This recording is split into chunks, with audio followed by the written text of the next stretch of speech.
Saturday, and Saturdays are for slinging cards. The Crystal Hive is live, and hello Rickster, hello Goober Bunny. Today, I got the volume a little loud on my end here. Today, I am going to be opening some more decks that I have not opened before.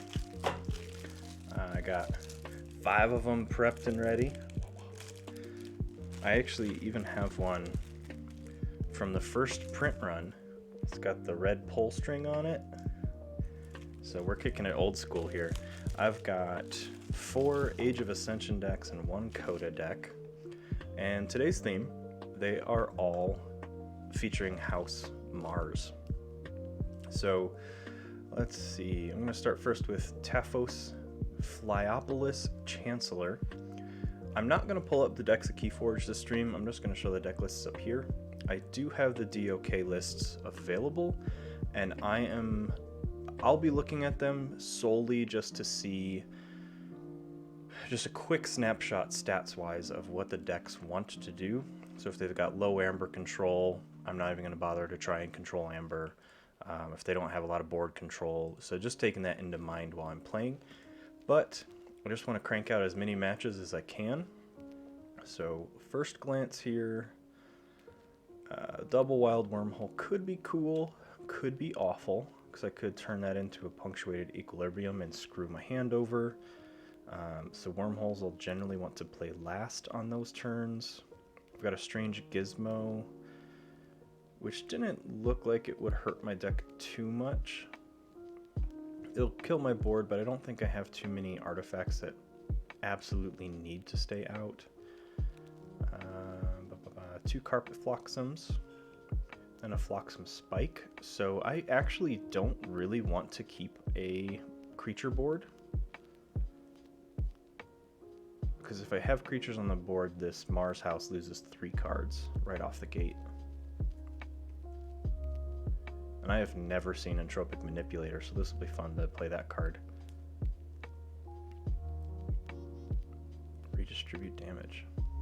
Nice. So I could use that to clear my own board to set up a Flotsam, or I could clear my opponent's board, or just kill a couple targeted creatures. I have seen Way of the Porcupine before. This will be interesting. Nothing amazing. Dusk Witch is cool. Okay, let's just go ahead and queue.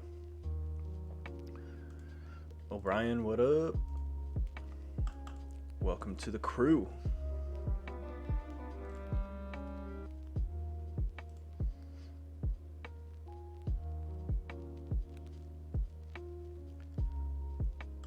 I missed your first comment already, Rickster. I'm failing. The first deck you ever opened, I had 2 Bolter, 2 John. Oh, geez, that's gross. I can't say I'm bringing anything that cool today, but I will see how much entertainment I can bring. And hello, Rosewood. Chat is already hopping today. I like it.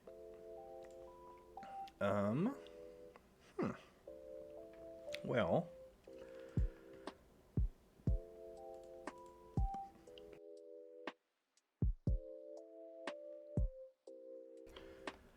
I'm going second, and I have turned the option on where I'm using half cards, so I just want to have more visibility of upgrades and stuff. I feel like most people that watch Keyforge content generally already know most of the cards by art, but I might change my mind a little later. Anyway, I'm going to play Archimedes. And then, as much as I don't like it, I'm going to play a Hexbion, and then we're going to play Sutterkin. And let's see what this wormhole gets me. Gets me a strange gizmo. That was an okay Logos turn.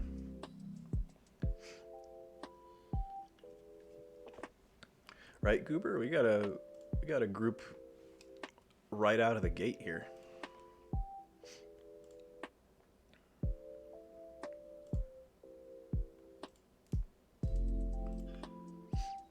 I am also running, if you can see down here, the Crucible Tracker again. I'm getting back to I'm spending some time running all the mods that I used to. I know it got a little clustered with all the politics, but they're able to exhaust my Sutterkin, which sucks. So go logos. 2.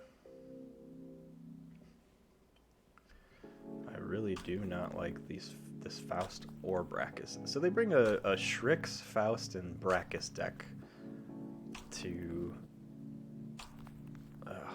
whatever. I'm just gonna read. And Mark's here too. Man, this place is hopping. I love it. Welcome everybody. I'm gonna archive.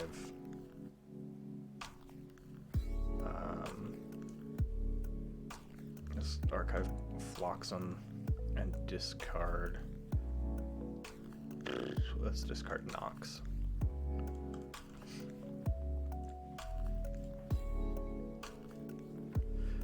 We got chill vibes, a non-serious deck, and a big group of chatters. This is gonna be great.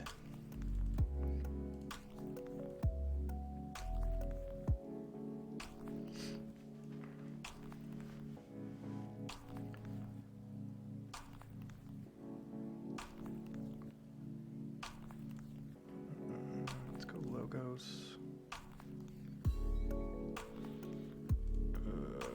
Do I wish to take all the cards in my archives? No, I don't.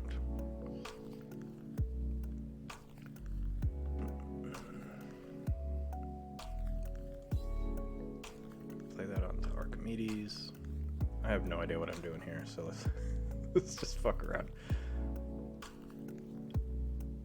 Oh man. Let's have Hexpion fight Faust. What do I want to do? I'm gonna hit Hexpion's trigger first. Let's Reap with Archimedes, and then go and play Standardized Testing. Trigger Pip first.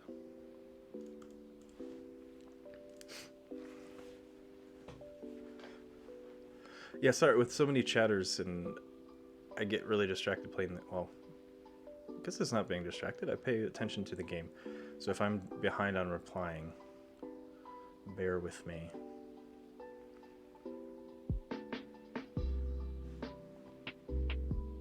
Haha, Rosewood, a local. Welcome. Welcome to the stream. Enjoy me swearing and getting mad at myself. What the? They're already at their second key. I call bullshit, but we're going Mars, and I'm taking my archives because I feel like nuking shit. Okay, what do we have? What do we have? What do we have?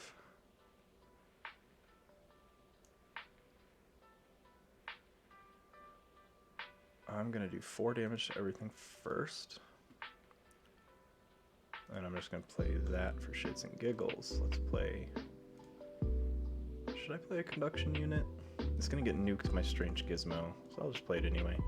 And then let's go ahead and grab Shrix into my archives.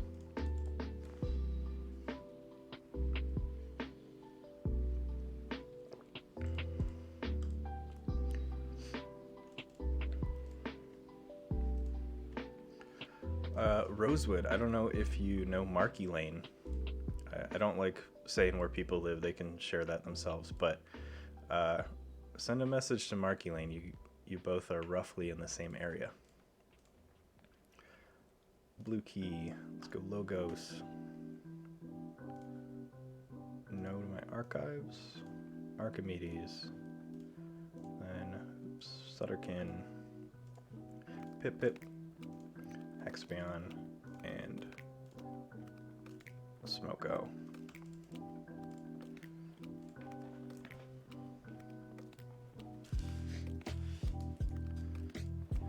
Yeah, unfortunately, good old COVID has made it really rough to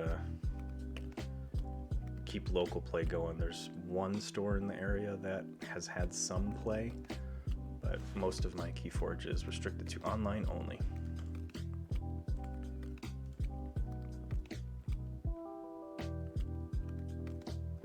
Oh boy. I just dumped my entire logos into my archive, which I think is okay. Let's go Mars.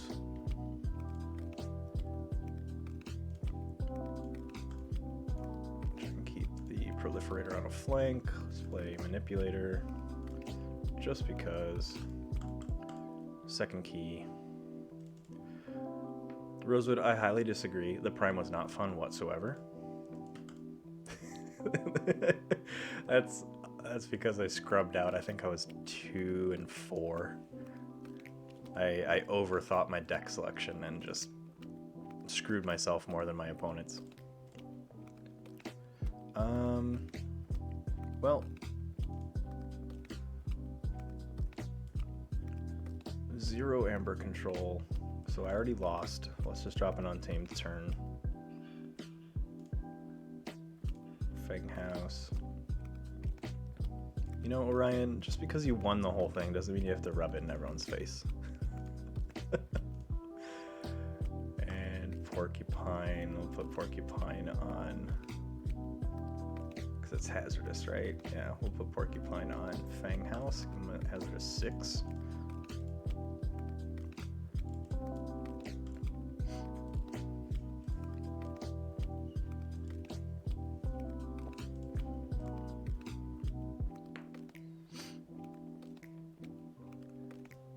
So they're in shadows.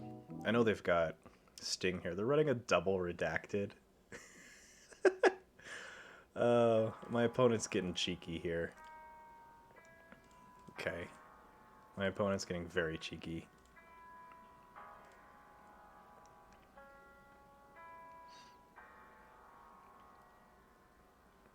I'm just gonna go Untamed, because you know what? Oh, Mortivis isn't here. It's the Bumblebird, everybody.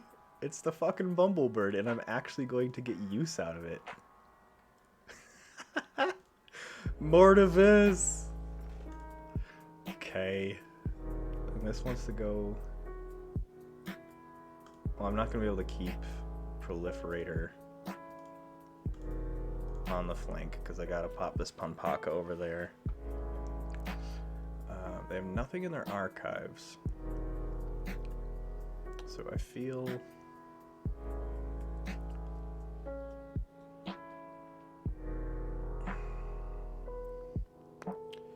I'm going to Reap with Marmoswarm. I'm just going to Reap with Tantadlin. And I feel like I should fight Sacrobot.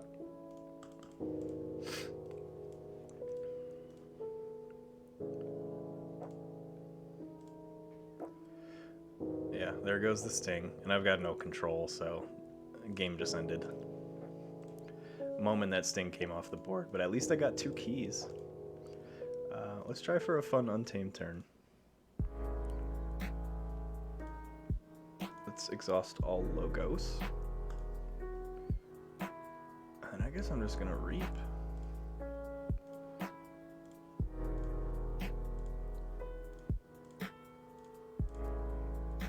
Big old Marmoswarm at 12. Punctuated Equilibrium. And a Nox, followed by a Duskwitch. GG. I wanted all of this early. That's a fun Untamed house. It's actually a fast deck. I got to 8 Amber, 3 keys. Realistically, I was 2 turns behind because my opponent fucked around with the Sting and Redacteds. Let's get going to the other one.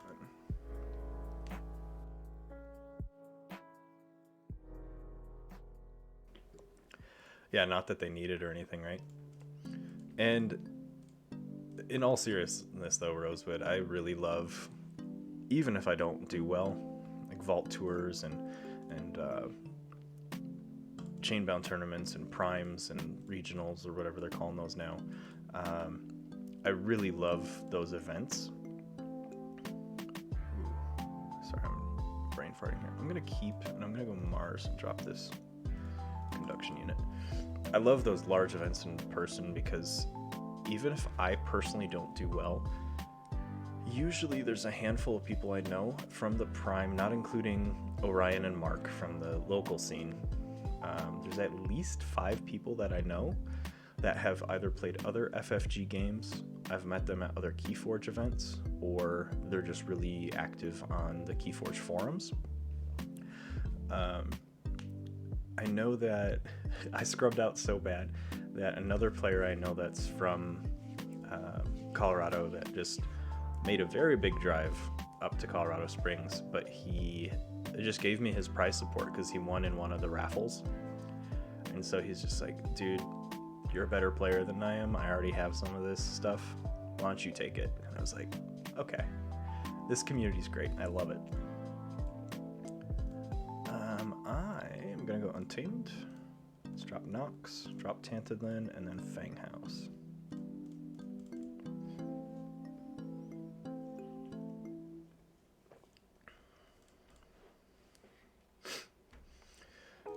It's going to be really frustrating, to be honest, if Dark Tidings releases and we're still in quarantine. I understand, like, I'm not the kind of person that's pushing for people to get back to normal. I trust virologists and epidemiologists and all of them to know much better about what's going on than I do. But I would love for Dark Tidings to come out at a time where we're able to play in person again, because just a new set sparks so many people to play actively live and in person that's when you get to meet a whole bunch of new players and introduce them to the community and build that local scene.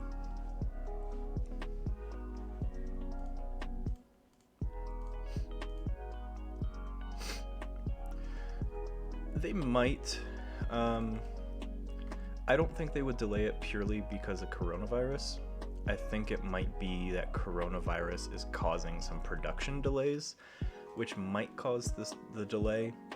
But the last I've heard, and I'm going to tout myself a little bit here, I do talk to Aaron H. a lot, and he's on the Keyforge development team. He said there's currently no delays that he can share publicly, or any that he is knowing that exists. So at least from him, everything's still on schedule. I think they're just quiet because they don't want to build too much hype 2 months before. Usually Keyforge starts dropping a lot of spoilers like a month-ish away. So we'll probably get a better idea come the new year. I'm going to archive... Oh boy. I'm going to archive Persistence, Hunting, and then discard Panpaka. Let's go Brain Eater and then Wormhole. And let's put backup on Brain Eater.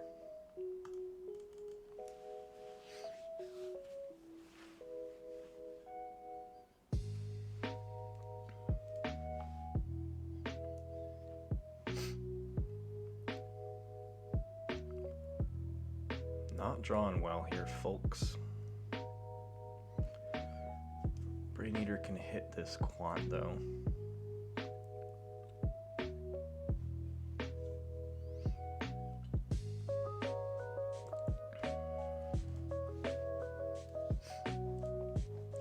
Yeah, their standard practice, at least with Keyforge, has been about a month out. They'll start releasing spoilers to content creators, and then they'll start posting articles about house spoilers, new.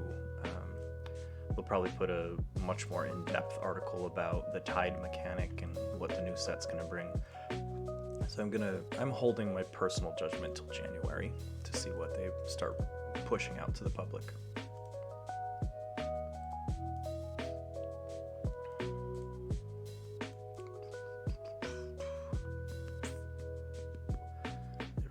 Tantadlin gone, which means they've got stuff in their archives they don't want to lose.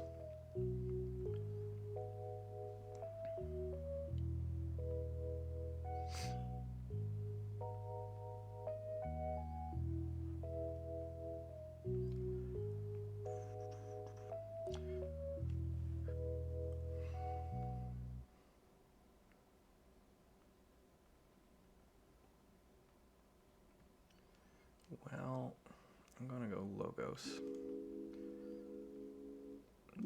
archives. Let's fight with Brain Eater. Let's hit Quant. Let's go Smoko, Pip Pip, Wormhole. What did I end up playing?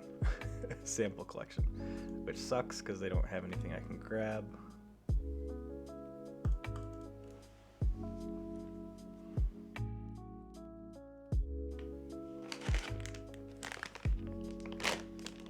I didn't realize how loud popcorn bags are. Hold on.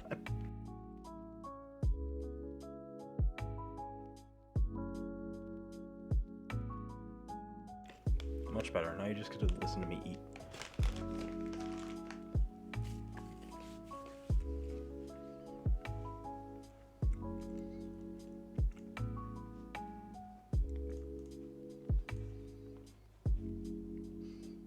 Double strange gizmos. This is interesting.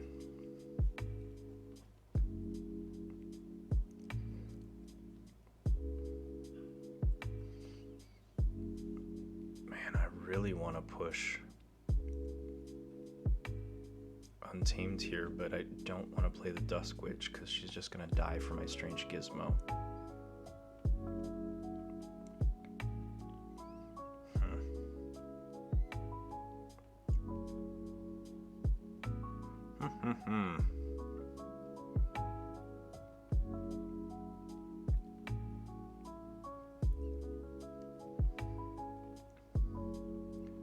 They're in Logos again, so I can lock their board down.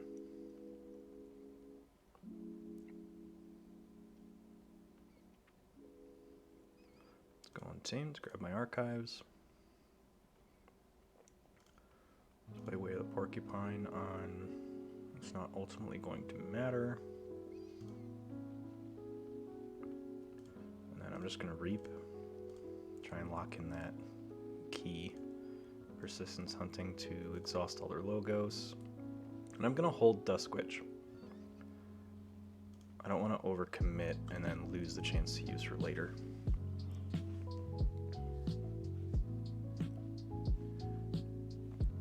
I also don't...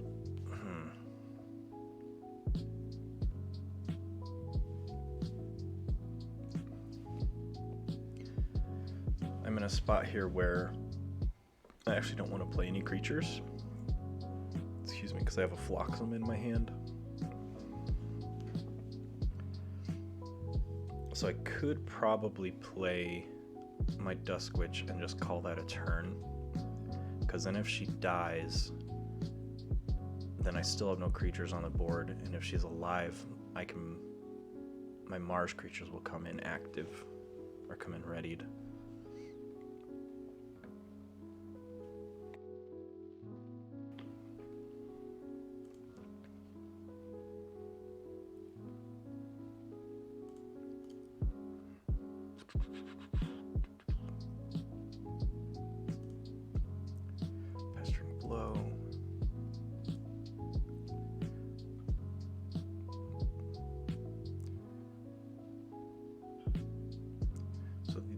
The Hapsis is going to survive.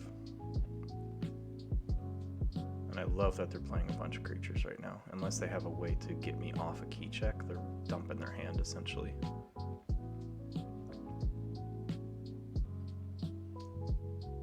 Yep. Let's go Brain Eater first.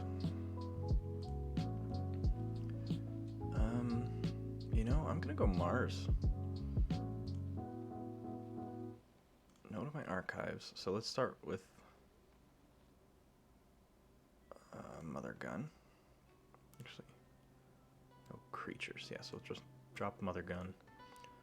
Let's play Phloxem. Then Proliferator, Think Drone, and I'm gonna hold the Manipulator. So my gizmo not purged, but took out my opponent's gizmo. That's why I was interested to see why they dropped it while I had one. Because it made their gizmo useless.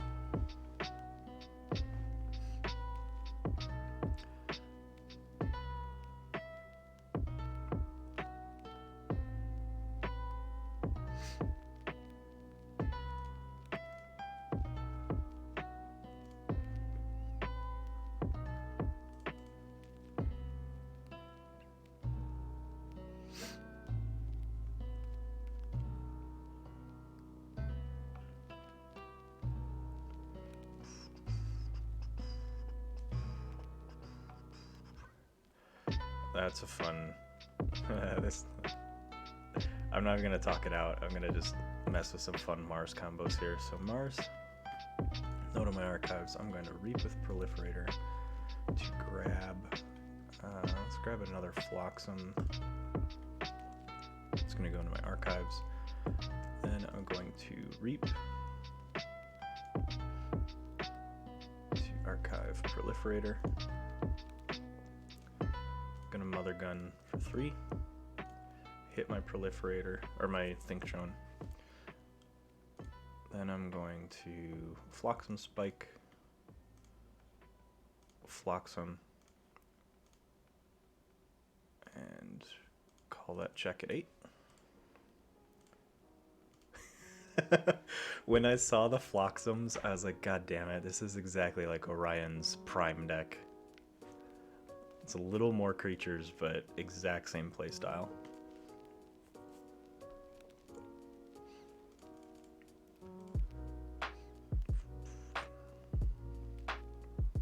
Well, so my opponent gets in the checkmate, and there's nothing I can do other than some Mars Flotsams.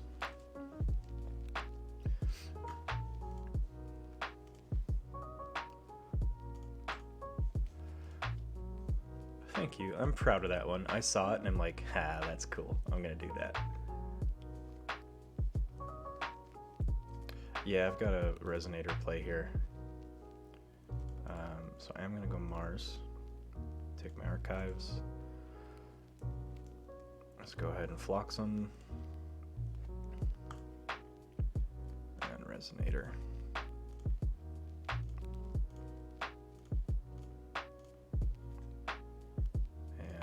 Mother Gun. I think Rosewood, I think Orion's is pretty close to that. It's like 3 or 4 Flotsam, or 2 of each. But I think, how many creatures does that deck have, Orion? Yeah, that deck was so stupid. It was honestly my first true competitive play against a deck that didn't want a creature board, that didn't want a battle line.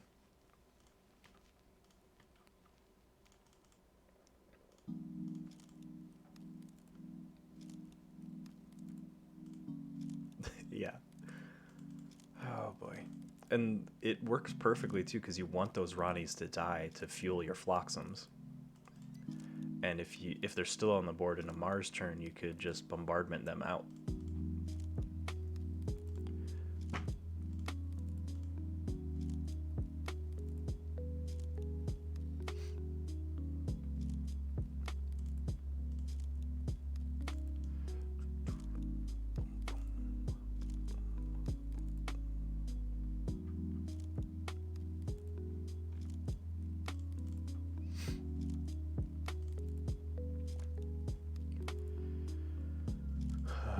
I do have to push game state here.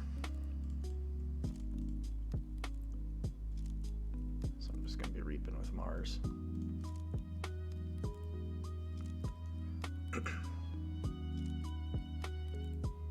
Force field. Good old Plasma Nozzle. So Mars. Let's reap. Reap to grab. These are going to help, so I'm going to grab the conduction unit, and then I'm going to use the action to jump put on there.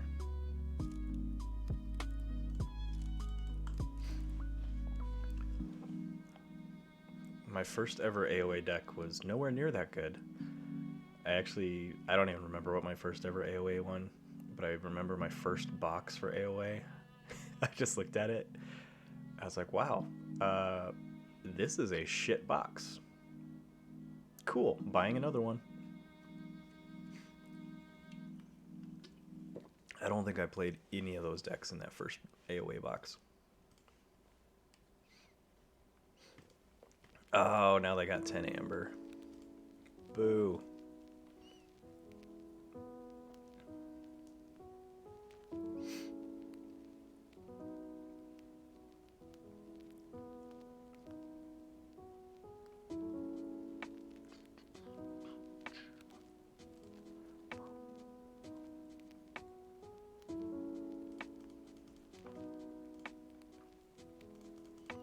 And an E-die. Alright, that's game.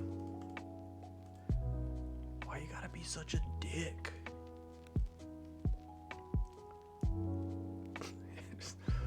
Just dump a whole bunch of logos in my face, that's fine. Strongest and weakest.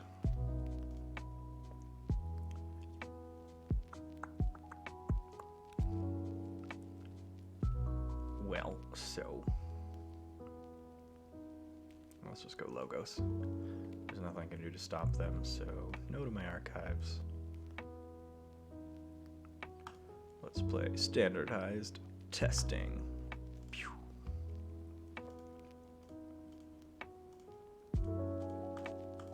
GG.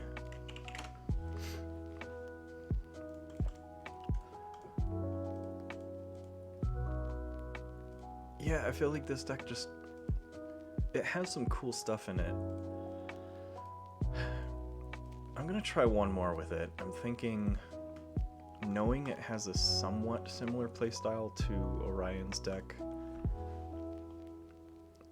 there's a very strict line of play I want to see. I want to see Untamed early, abuse it by reaping, clear the board with a strange gizmo, and then finish the game with Mars just abusing Flotsams. I'm not sure if I can actually pull it off, but having that mindset, I might be a little more ready to discard creatures than play them.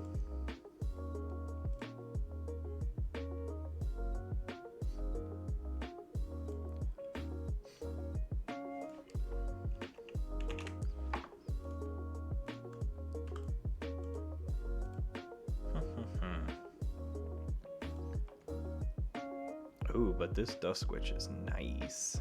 If they have any out-of-hand damage is the question. Mug, Pestering Blow.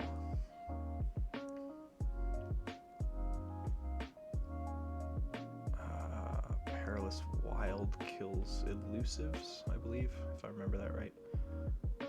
So chances of them having immediate out-of-hand damage are not great. So I'm going to keep it. Let's just start with the Dusk Witch. I will be right back.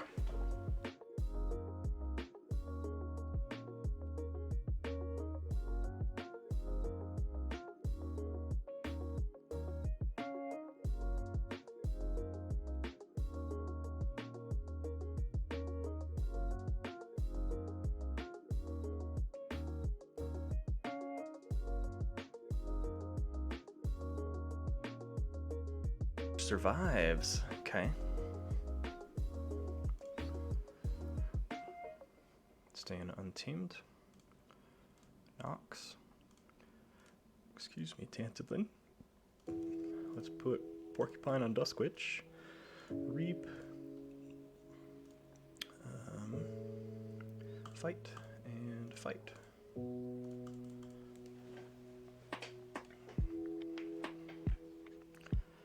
Protect the Dusk Witch. And there's a Bumblebird. Hi, buddy. Oh, there goes Dusk Witch. Okay. Do I want to gamble? I've not seen any logo, so I'm gonna gamble. Nope.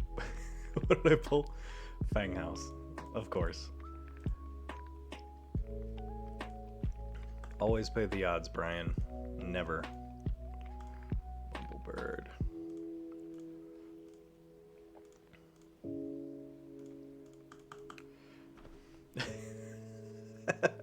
Thanks, Orion.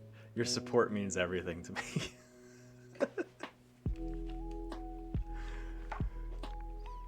It's early enough. I figured Gambling Den, and I haven't seen any logos still, so I'm playing the odds to see logos, and I'm probably never gonna hit it. I did draw that Fang House though, so I should just call logos again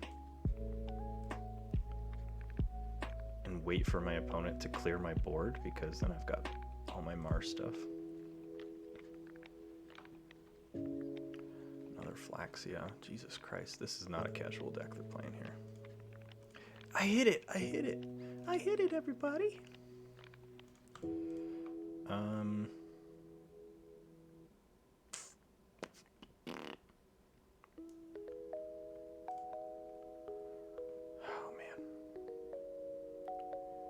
I think...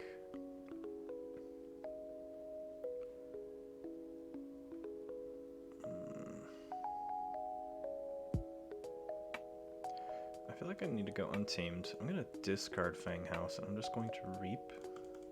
See if they will kill my Tantalin.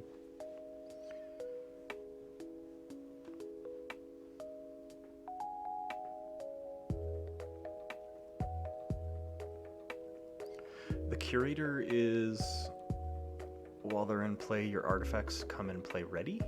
Is that the right one?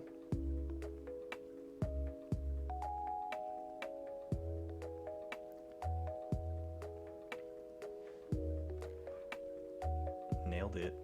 Look at my card knowledge. Fuck it, I'm gonna keep gambling. I've only seen one wormhole. Yeah, so I just hit gambling den again. Unfortunately, I have nothing to get my fucking Tantalin off the board.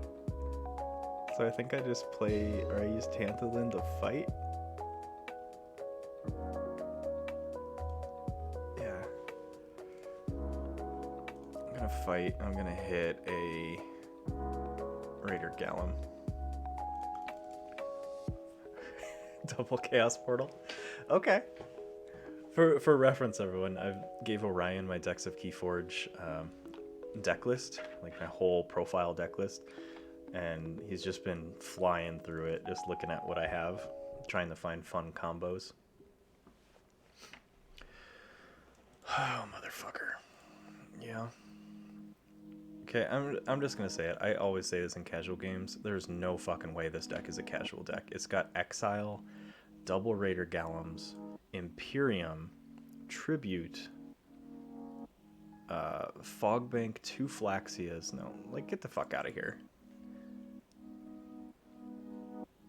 I'm still going Logos because I didn't draw any cards, so I know that's sloppy lab work. So let's go Mars. Because fuck you.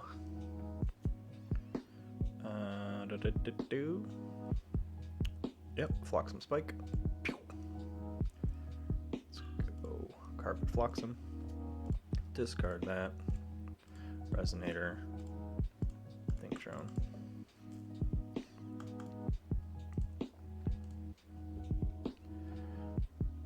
Don't bring this kind of shit to casual matches.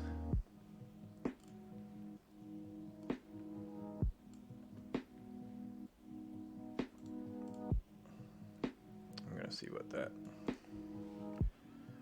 list is real quick.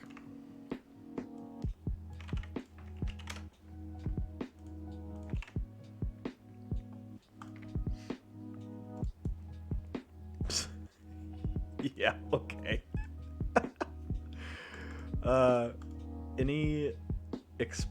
Any guesses to what my opponent's deck has for an expected printed amber? Taking guesses now.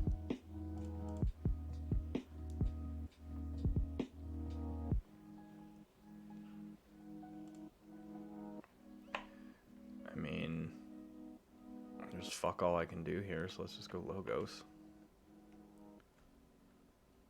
Standardized testing. Sloppy lab work. That's archive. Nox, discard save. Wild wormhole.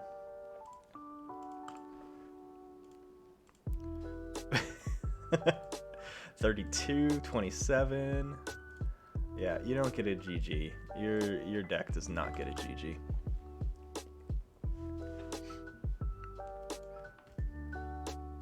I'm gonna switch decks here while I'm waiting for a couple more guesses to come through. You can't guess twice, Goober. Come on. Greedy, greedy, greedy.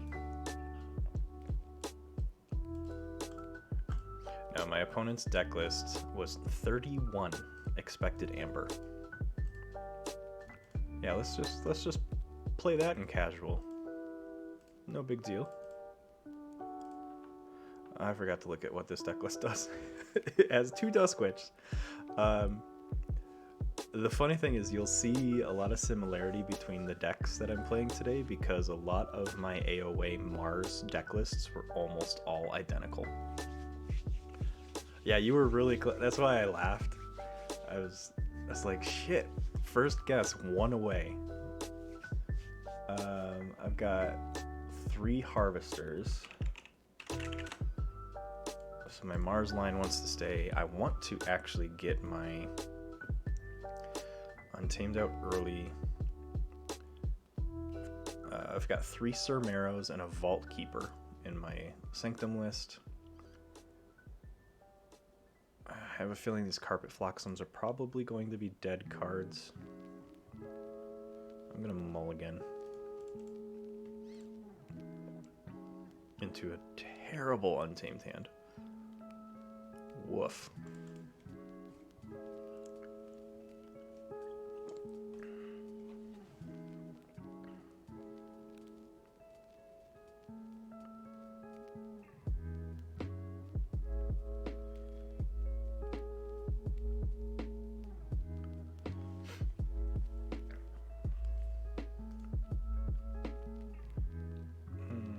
Looks like my opponent has disconnected. Oh no, they're back. Damn.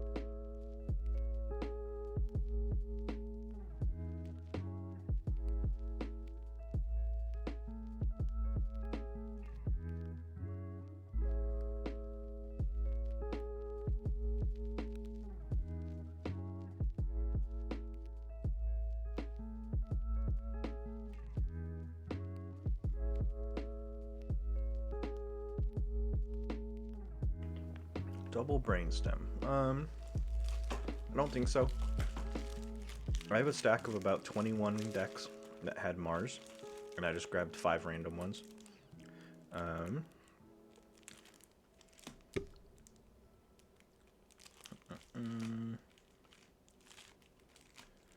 Brainstem.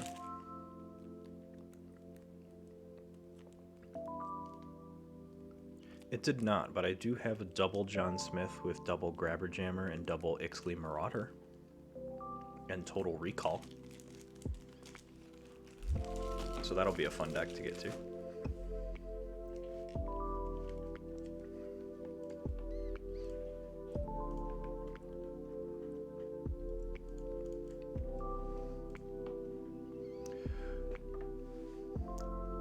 First and foremost, how dare you play the Crystal Hive against me?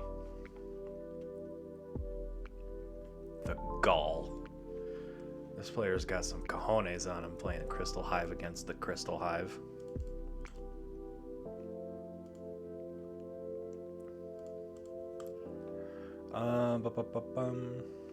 Well, we're just gonna drop some Sanctum fun. Spirit's Way. Surmeros. Surmeros. Have fun reaping.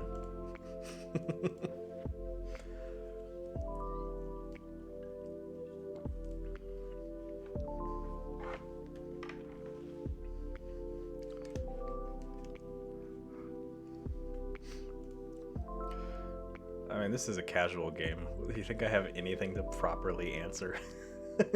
any type of mechanic? I don't think I do have any artifact removal. Which I know you're going to say, well, you probably should have saved the Spirit's Way. Yeah.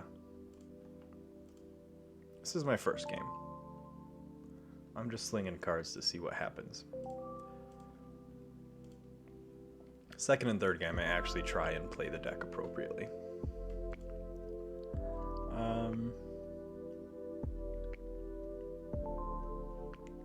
Let's go Mars.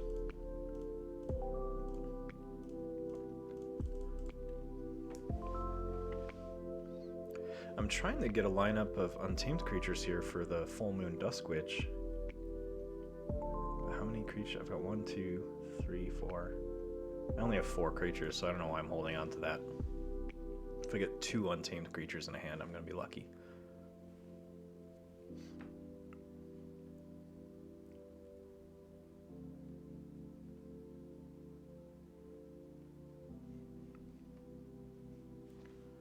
Now, my main question here is, so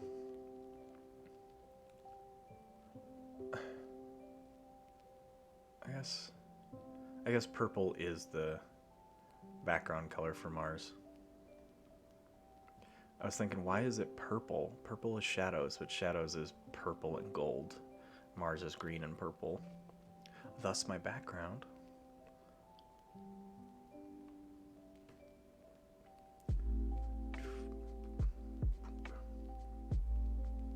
I do like when you put the half cards, how the creatures have these colored borders, so you can quickly see what house they're in. If you're a color seeing person, I guess.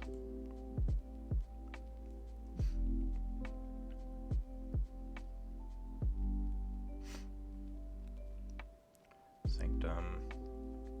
Let's go A-Bond. Reap. Protect the weak, put it on A-Bond, and then put a Serum Marrows over there. I think so as well. I was talking at the earlier stream, I don't know if you were in the stream or not, but I do have the setting on where I have half cards displayed, so none of the cards show their text unless you hover over them. Just to save space, because I find there's some issues seeing upgrades appropriately. But given that, I want to see how it looks with extra large cards.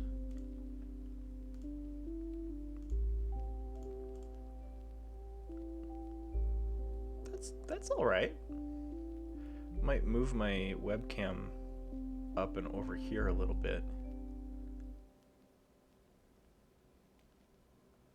Yeah, I don't mind that. I don't mind that card size. We'll see how overlapped these upgrades get, though.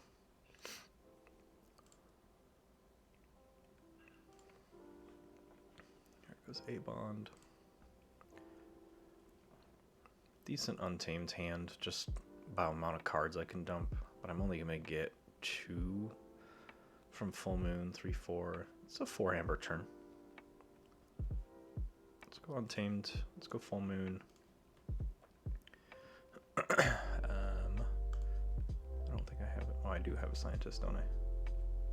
Well, that's gonna shut my Xanthix Harvester off, but okay.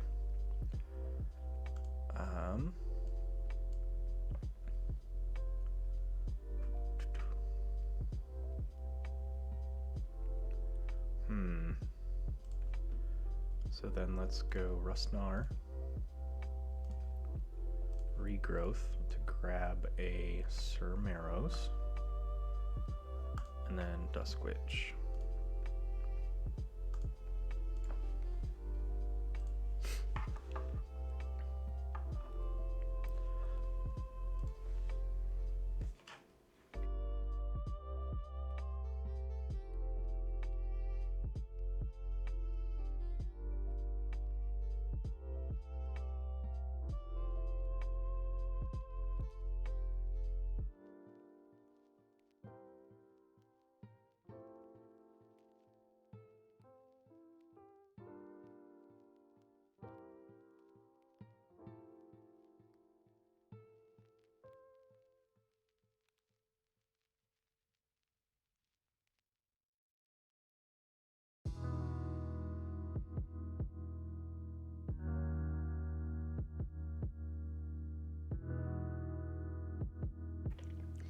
So to answer your question, Orion, I did have some artifact hate with a Rustnar, but my opponent got rid of it really quickly. I'm gonna go Mars. Let's drop Mother Gun. Duskwitch is still out. So I'm going to play a Tixel Beambuckler to kill his Silvertooth. I'm going to have Tixel fight Moon Cursor. I'm going to Mars first Tixel. Because Xanthix is turned off because I do have a non-Mars neighbor. And then I'm just going to Reap. And I'm going to play Carpet Flotsam just for the Amber.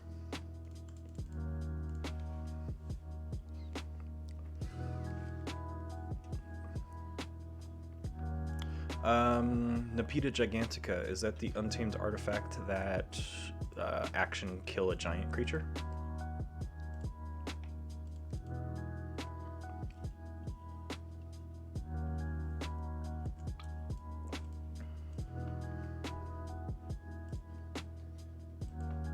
Come on, say I got it right. Say I'm 2 for 2 for the day.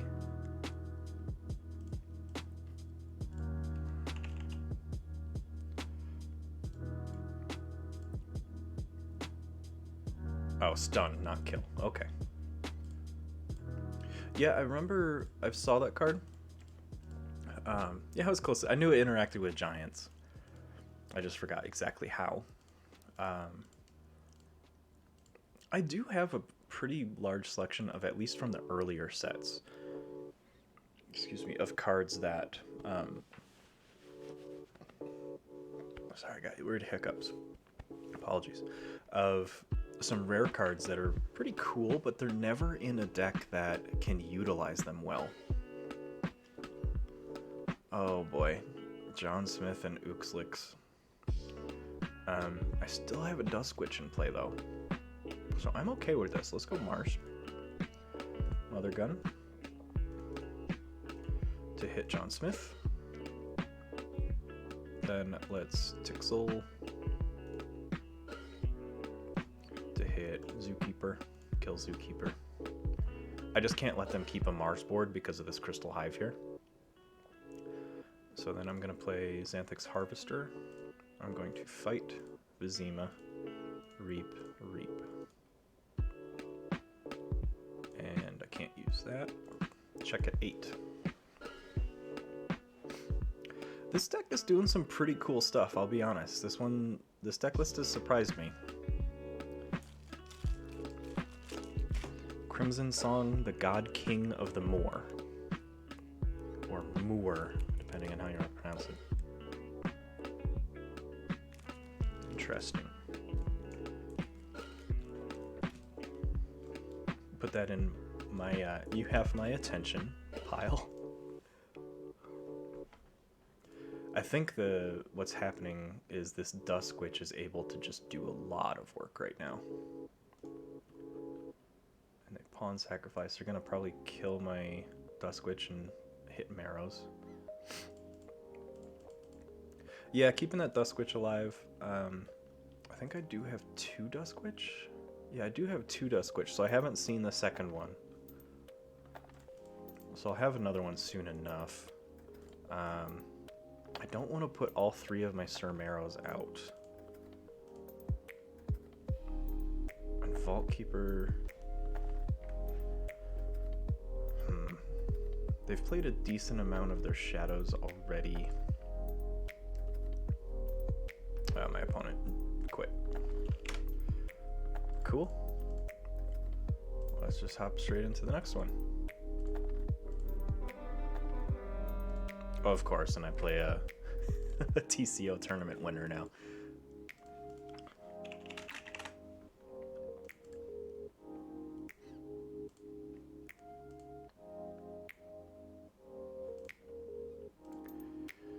I'm going second.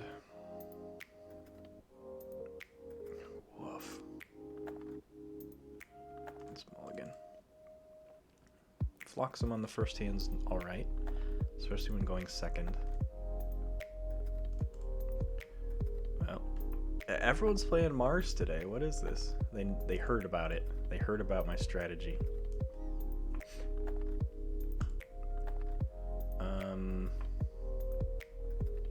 Let's go Sanctum, I guess. Let's just get Bordan out there.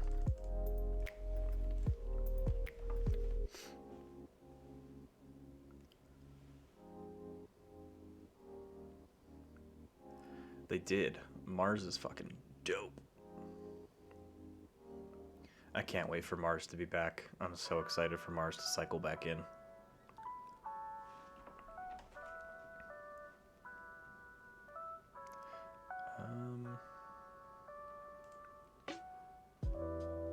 Mars. Let's drop Phlox on Zorg. Let's just hit Zorg. Mars madness. I think everyone does miss Mars because they were such a unique playstyle. Just being able to pretty reliably manipulate the battlefield and the battle line, and they had a lot of cool action abilities as well. Let's reap. Think drone and harvester. Mars on Mars action going on here.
That was my thinking face.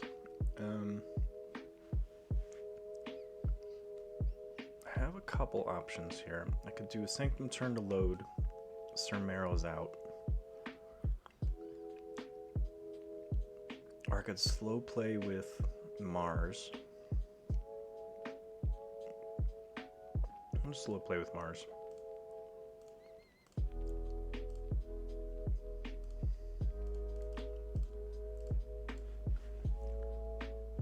I'm just doing that because I don't want that John Smith to get abused early. And if I'm able to use this Zorg, yeah, I set it up for a Seeker and it'll kill, but I think this is a good time for a Spirit's Way. It's not going to kill the whole board, but it does get that Mace's Asp off the board. Protect the weak, we'll put it on A-Bond, and I'm going to save this, take hostages.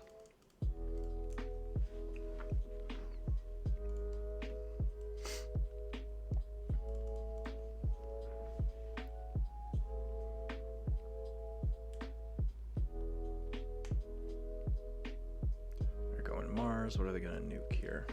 A-Bond for 1, 2? Kill him with bombardment. Yep. Okay. They did not play 3 or more creatures, right? Played 1.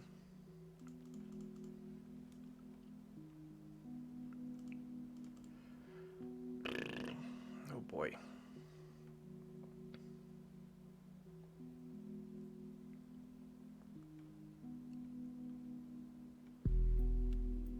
Man, all these elusives too suck. So let's go Sanctum again. Let's drop A-Bond.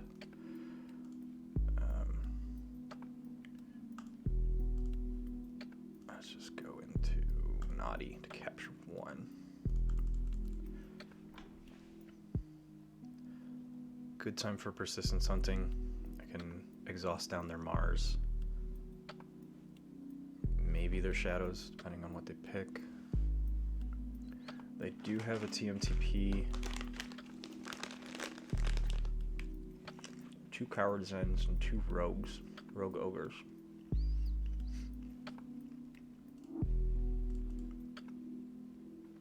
They did just pitch both their Coward's Ends, though.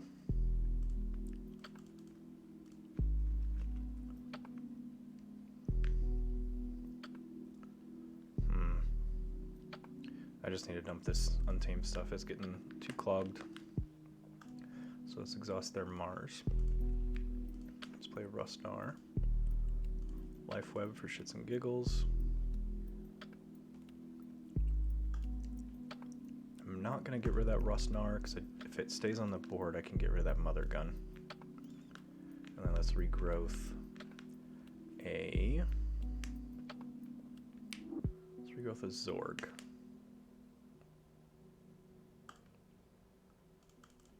Check it, 7 of 6.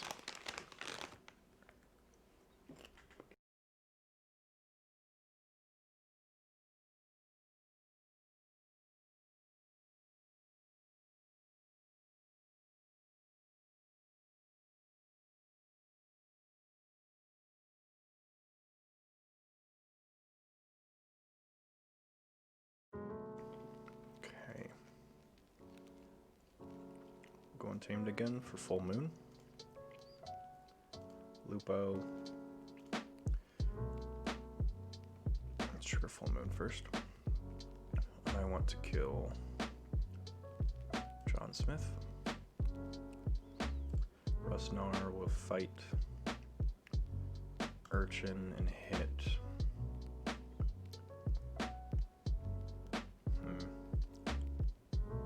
Probably the Seeker Needle right now, because they've played a lot of Mars.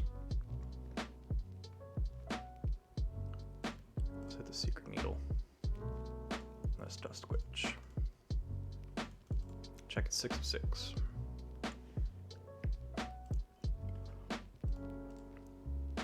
Oh.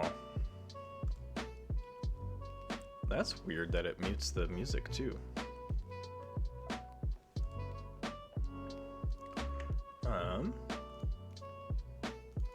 Let me see what I can do here.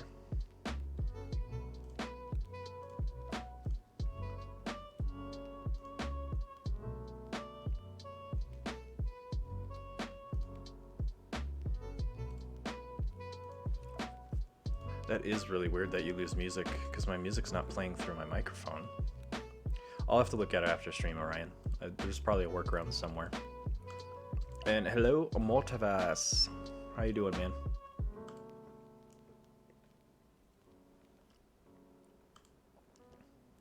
Got blue key, and let's go Sanctum. Let's reap. Drop another Cermeros, and let's smite on Lupo. I should probably remember what the fuck smite does. 2 to the attack the creature's neighbor, so it just gives me a splash. Which means I really want to hit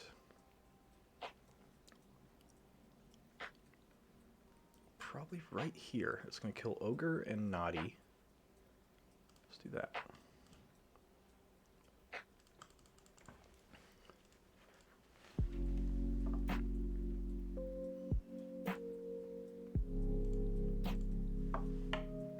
Properties.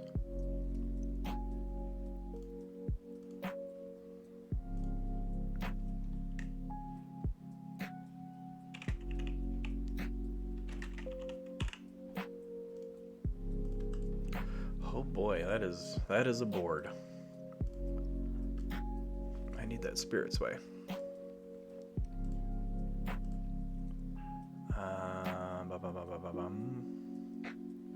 Let's go Mars. Drop Zorg to the left. Harvester to the left. Harvester to the left. And let's Mars first. The Harvester and reap. I am muting my mic with. Let's see if I can get on camera here. I have an Elgato Stream Deck Mini, so I've set up a macro. When I press the button, it mutes a input source, but apparently it's also muting music, so I'll have to look into that after stream.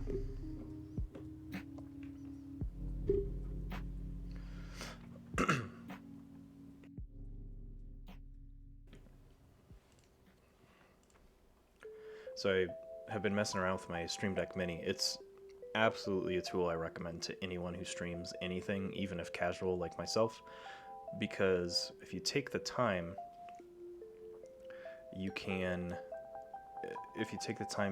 set it up where, so if I've got Google Chrome open to play Keyforge, my 6 buttons on the Stream Deck change for buttons that I often use during playing Keyforge. If I'm playing another game like Assassin's Creed Valhalla, my 6 buttons change based on when I'm playing Valhalla. So you can set up 6 buttons per application. So you can do a whole bunch of crazy shit even with just 6 buttons. And yeah, it shouldn't be anything with the macro, to be honest. The macro literally is just targeting my stream microphone, and when I press it, it turns it off. So it's not interacting with my speakers whatsoever. So it's probably just some weird interaction that I need to discover and account for. They've got 2 scientists.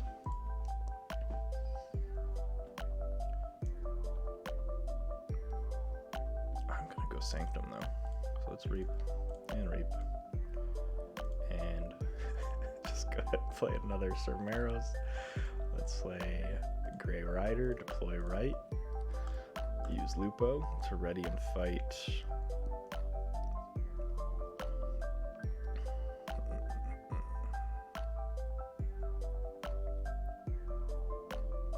Ready, who do I want to fight? Let's get rid of Rogue Odor.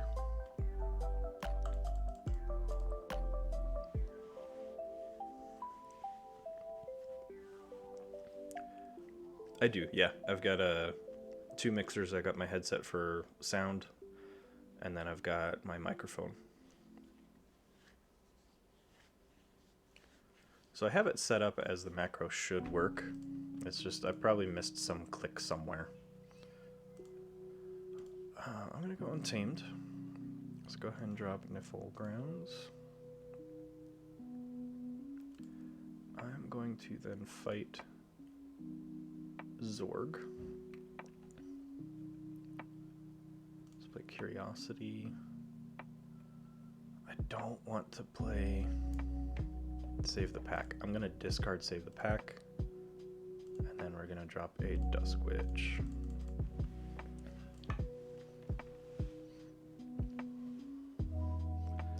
Yep, there goes Dusk Witch.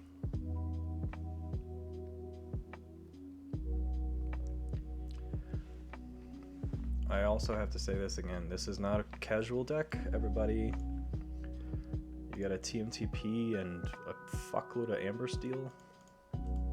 Yeah, okay. Mars, because there's nothing I can do and I just feel like playing some fun cards. Let's hit Naughty. Pew. Remove Stun.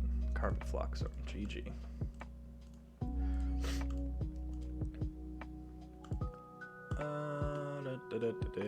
Let's give this deck one more try.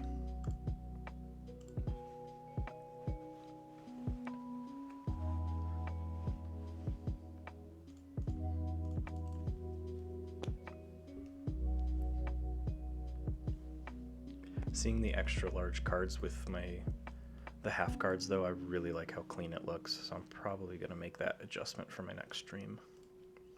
And I'm gonna keep this hand. Just get some of my problem Untamed cards out of the way, and sets me up for a potentially decent Sanctum turn. Oh yeah, my opponent had crazy efficiency. They were drawing house stacks. Like, they weren't drawing my usual 3/2/1s or 2/2/2s. They were drawing 4, 5, or 6 of each house, and they weren't doing a ton of archiving either. So they got the card draw luck and a bunch of other fun stuff. Let's save the pack. By far my least favorite board clear in the entire deck list of the game, or card list of the game. Save the pack. Save the pack needs something like what's the one, like there's too many or whatever, where it does 2 to flanks and 1 to everything else. or the common cold where it does 1 damage to all creatures or just kills Mars. Save the Pack needs some type of splash damage to really turn it online. Yep, there goes a good old Infernus. Triple Lethalogica deck, okay. Okay. Yeah, they're everywhere. I was mixing it up with the card name for an Arkham Horror card that my wife always likes to play. Look what I found.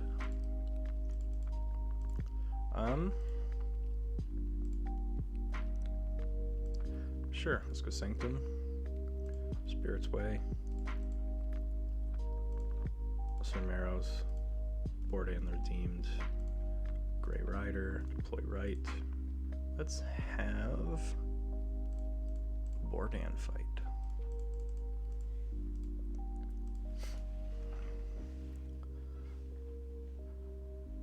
It is a fun game. I love Arkham Horror card game. Yeah, look what I found's in the Dark Tidings card list. That's probably why I was mixing all the names up, because I was like, I think this isn't a Keyforge card.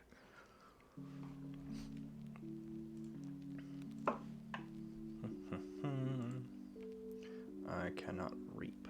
Okay.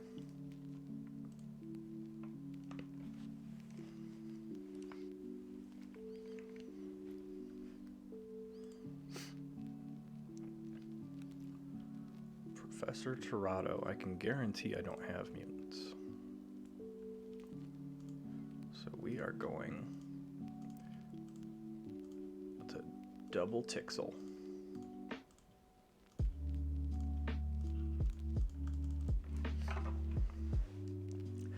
I'm sure whether it's out of laziness or they just like the name of the cards, you get to a certain point where you can only name thousands upon thousands of cards, unique titles. So I'm sure there's all kinds of overlap that we're not thinking of right now as well.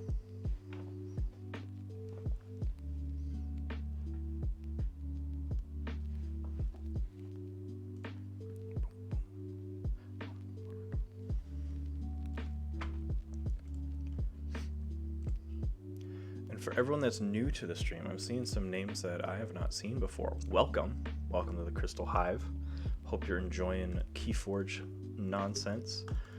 If you're liking what you're watching, I don't know where it shows up on your screen, but go ahead and click that follow button. And if enough people click that follow button, eventually that subscribe button will be available. So that'll be another option. If enough people smash that follow,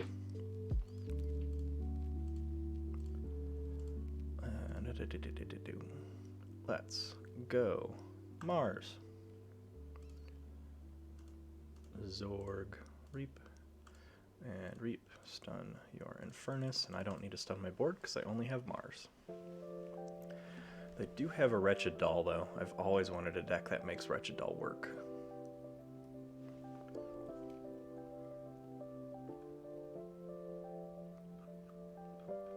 I also... Mortivis, you show up and just kill chat. Come on. Come on. There Goober is. This is a Mortivis shows up and it's Mortivis. Yeah, so honestly everyone, if you're not gonna hit that follow button for me, if you hit it for Goober, you're gonna make me subsequently happy as well. But on a totally unrelated note, Mortivis, I started reading the... That's fair. I mean, that helps your streams go, right? In fairness, though, I have been reading that Keyforge book. It's pretty cool to like visualize these Archon matches as like arena battles. So the very first story in there is pretty cool. It's written from the perspective of you're in the Crucible in the middle of one of these Archon battles. Oh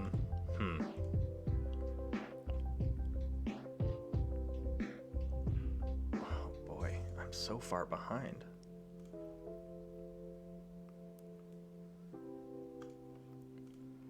Let's remove stun. Let's reap. Stun. Reap.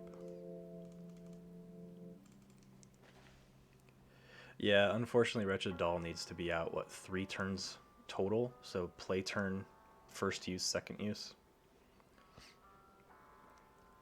So it's a very slow card. It's a very slow targeted kill that gives your opponent some potential time to counteract it. Like if you have any warding mechanics, you can just pop a ward on it. Like, okay, cool, use Wretched Doll again, my ward saves it.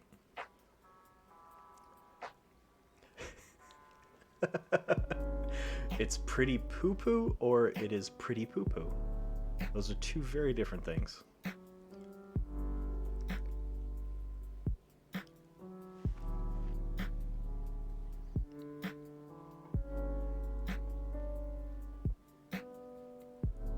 Let's go Untamed. Persistence Hunting on Logos. And Duskwitch.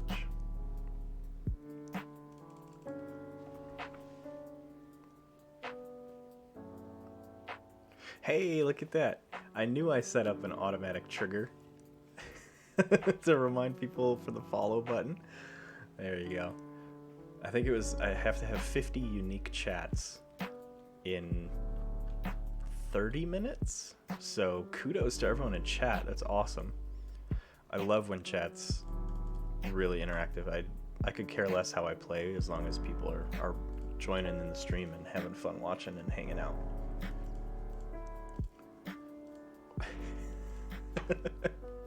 I'm just in a goofy mood today, and when you said save the pack of spot removal, I just think of all the OxyClean commercials.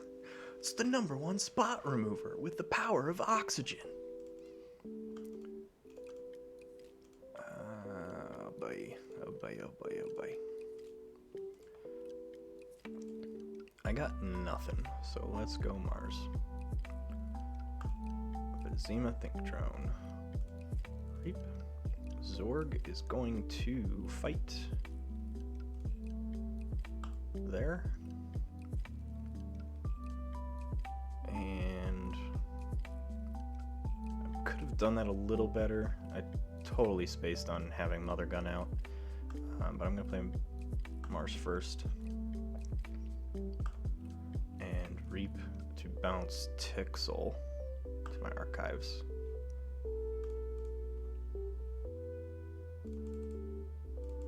That way I get another play out of him. I think I've gotten 1 kill on a Wretched Doll ever. And I think I killed something really lackluster. Like, it took me 3 turns to kill a Naughty the Thief.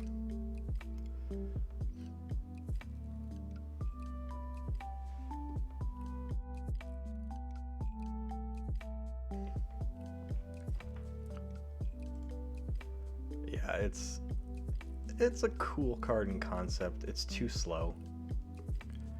I think what would make it viable but not broken is, instead of it being an action or just an action, double stack it, where it's got a play effect on play, place a doom marker on a creature, and then an action, then if anything has a doom marker, kill it. I don't think that would make it broken. It would still put a turn delay on it, but it would still then from that point forward make it usable.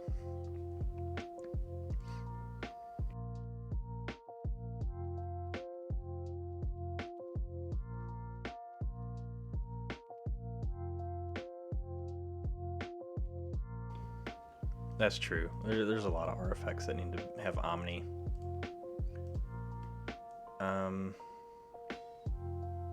Balls. What the fuck am I doing here?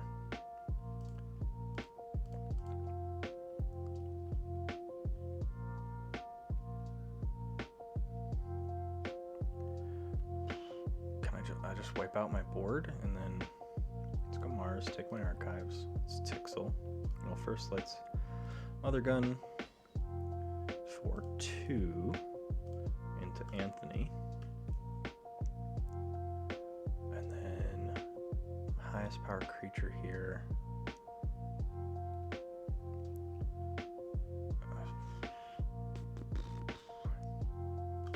Let's fight with Zorg into Scout Pete.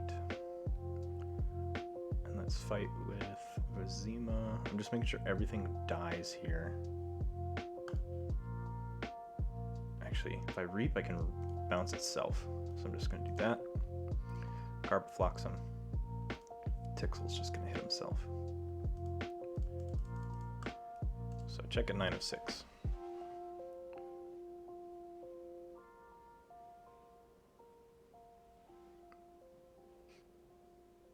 My problem would be I would look at a lot of Omni artifacts and then just get in the habit like, oh, all artifacts are Omni, and I would try and trigger an artifact that's not Omni, and I just fuck myself.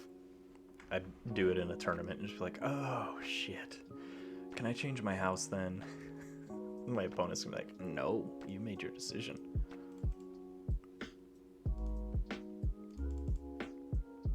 I don't want to do that. There we go. Can you just stop it with the effervescence? It's the second time they played that one card. Yeah, I'd try and play them off house as well. They have 7 in their archives, which means it's probably all dis. Let's go Sanctum. No to the archives. Armor Smith. Smite. Reap. Oh. Fat fingered that. Because it readies, right?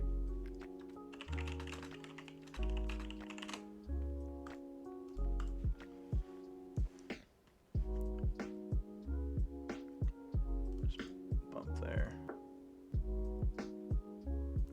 Armor's not really going to matter, so who cares?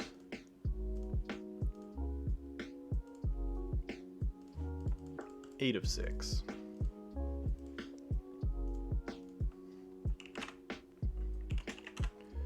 TT.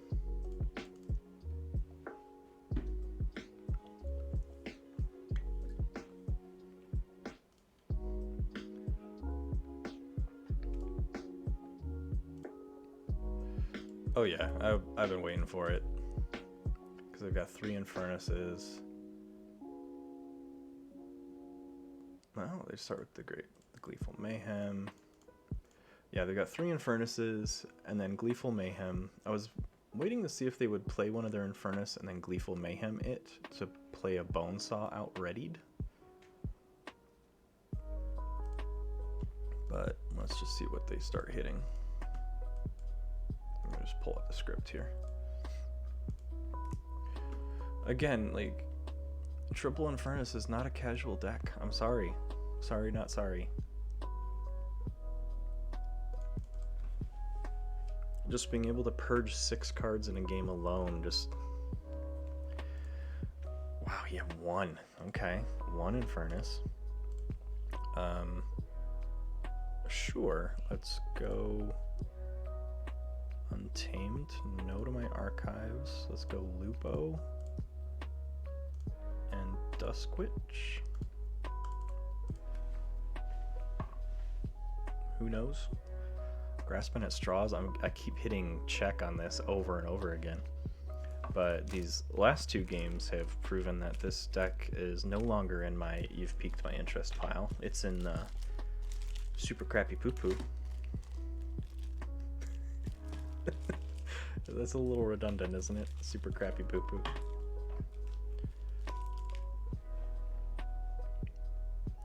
Access denied, so I cannot reap. And just by Lupo staying out screws my Floxum. But I've got my triple Harvesters, everybody. Imagine 3 Harvesters with a Crystal Hive. That would be so good. I only have 5 Mars, so I can't just nuke my Lupo either, which feels bad. So it's just 2, 3, 4. Hit Trigon. And let's stack all these.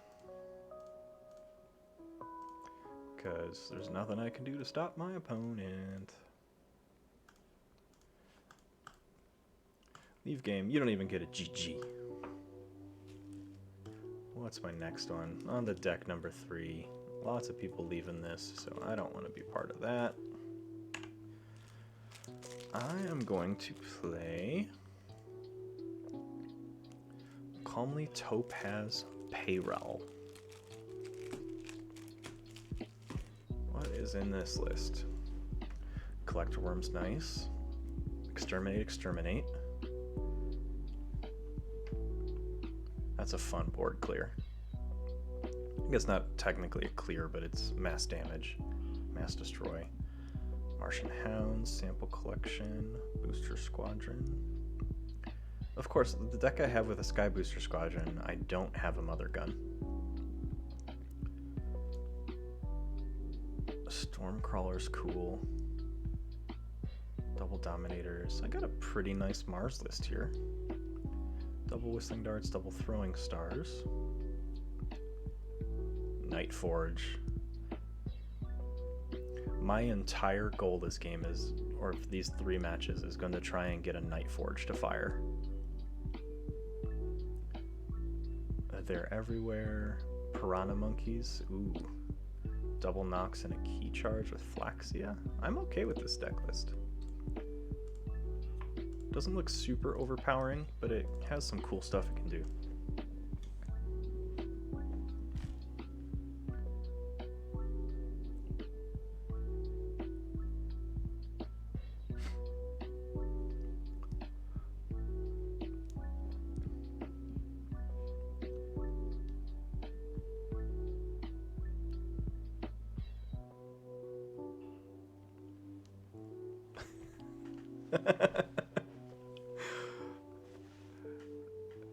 Mortivis, I think you just set yourself up for your very next content creation.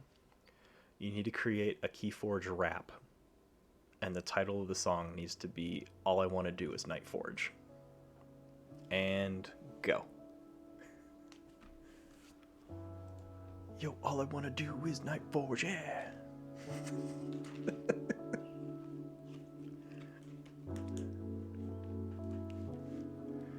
Oh my god, I don't know if I still have it. When I was absolutely... Oh, that's fine, I can't rap for shit. I'm a heavy metal guy, so any amount of rap. Though I do unabashedly, I don't apologize for it whatsoever. I do like new metal.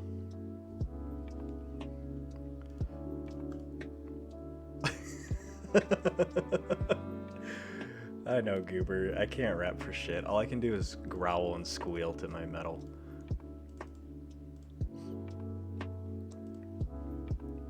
But, yeah, sorry, I derailed myself there. In the flurry of Call of the Archons and my absolute... at that point, I would say obsession, yeah. Into Call of the Archons, I wrote some lyrics to Black Betty. You know, the song Whoa Black Betty Bam Balam. And I called it Bad Penny.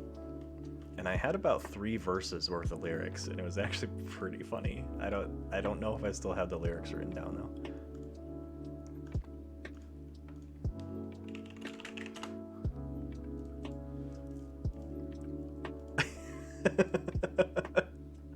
I remember I posted those lyrics a long time ago in one of the forums. Yeah, that was me.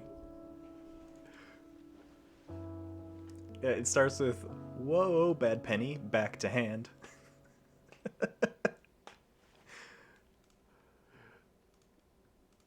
What was it? It's, whoa, bad penny, back to hand, bad penny gonna die, back to hand. It was, I had fun writing that song. It was hilarious. Now I'm gonna keep that hand. That is... Yeah, I love that song. I have to see if I have the lyrics. It's probably somewhere. Oh man. I had fun with that lyrics. Or those lyrics. Okay. Let's go. Yeah, that was absolutely me, Rosewood. I had to entertain myself at work somehow.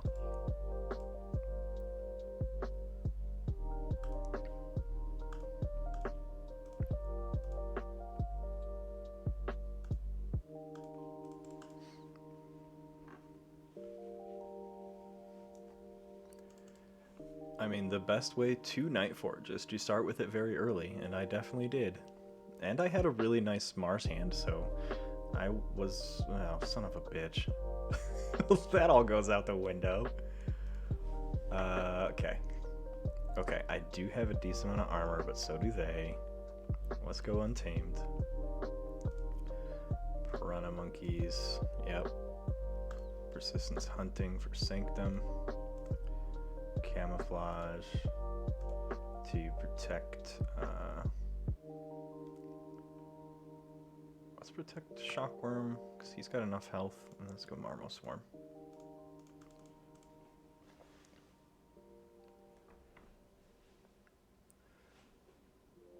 Oh, 12 decks of really crazy cool combos.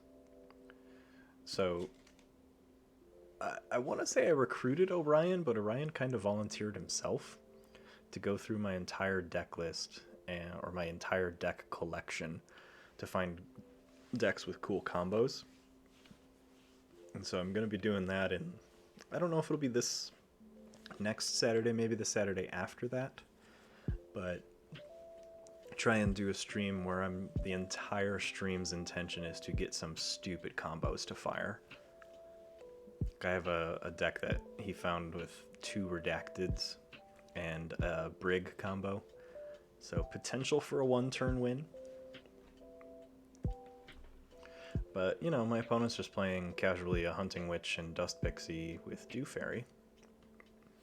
No big deal.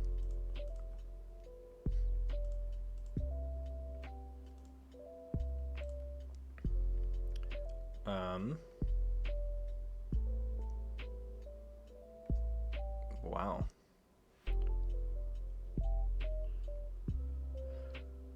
I need to get this Mars board unstunned. I'm so far behind already.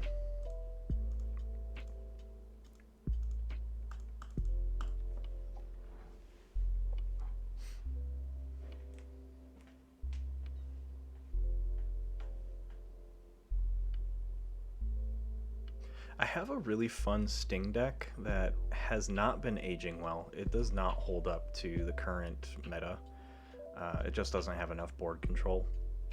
But I rode that through the Denver Vault Tour very well. I think it went 4-1 before I had to transition to my third deck of the day. I don't have any silly, crazy combos with Sting. A lot of my decks that have Sting can work. They just don't have any crazy combos to really abuse Sting. I played against one in a competitive queue. It was probably a month ago. I think I was prepping for the most recent TCO tournament, and then ended up not being able to play it. But I played against a competitive deck that had 2 the Sting, and then had 3 key cheats. So my opponent just managed my board, didn't worry about reaping anything, kept the Sting out all game, and then just forged keys with their key cheats. It was the dumbest thing ever, because I had no artifact control, and I had no mass Amber Steel, so they swept the floor with me. I got absolutely abused. We're going Mars. Yep, I'm gonna take your Hunting Witch. And I'm going to take your Staunch Knight. And then I'm going to fight your Pixie. Oh, they changed that. I forgot about that. Okay. Reap. Reap. Reap. And reap. Do I want to use this ability? No, because I've got their creature in there, so I don't want to do anything into my archives. Oh, kids! If they steal at least 1 Amber, I could get this Nightforge to go. And they did. They took a Neurosiphon. I could get this Nightforge. No, I can't. Never mind. Asshole. God damn it. Let's see. 1, 2, 3, 4, 5.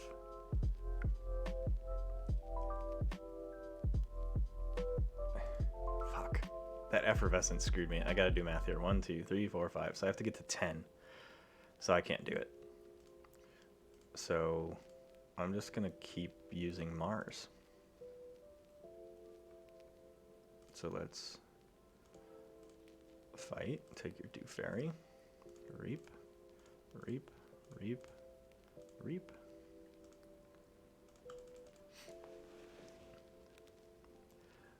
I'm sitting here like, Keyforge, you son of a bitch.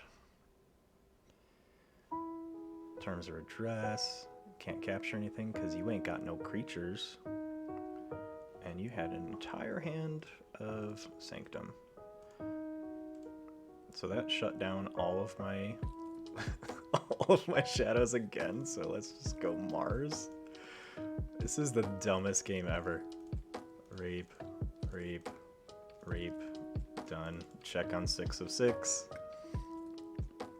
I'm also holding a Keyforge, but I have to cycle all the shadows out to draw my untamed stuff.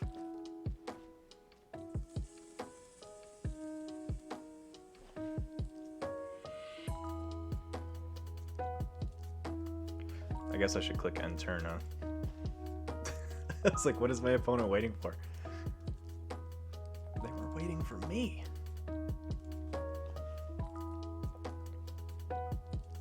Yeah, Miasma does buy a turn. So I'm not upset as what I have in my hand. It just depends on how much bonus amber they can pump out this turn.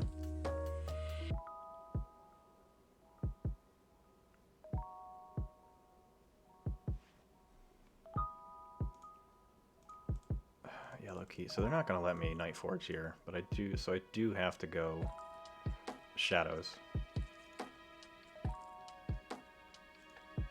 So Miasma first. They have more, so I'm going to draw a card. Nice. Whistling darts. Whistling darts. Throwing stars.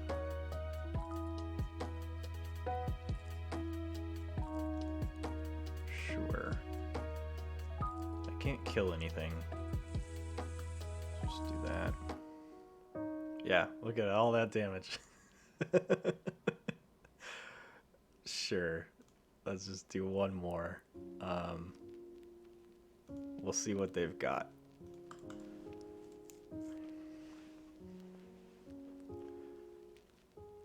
Oh boy, I don't have the amber production to key cheat. Oh, they're gonna drop a library. Okay. So what the fuck is with people playing these decks in casual, right? So you've got a library access, key charge, and you're gonna come fuck around with that stuff? Okay. I can go 1, 2.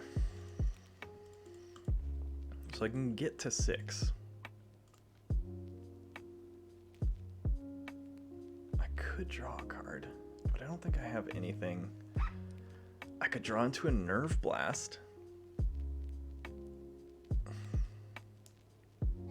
I think that's my best out, is drawing into a Nerve Blast.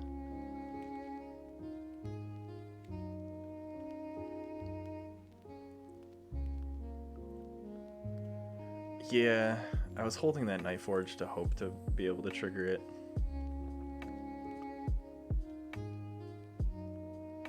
How do I have 8? So I've got Reap for 1. That Hunting Witch isn't mine, it's my opponent's. So if I grab it, it goes to them. Yeah, so I think my best out here is Shadows.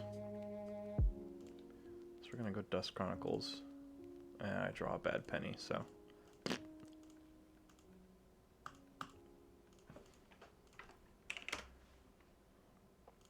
GG.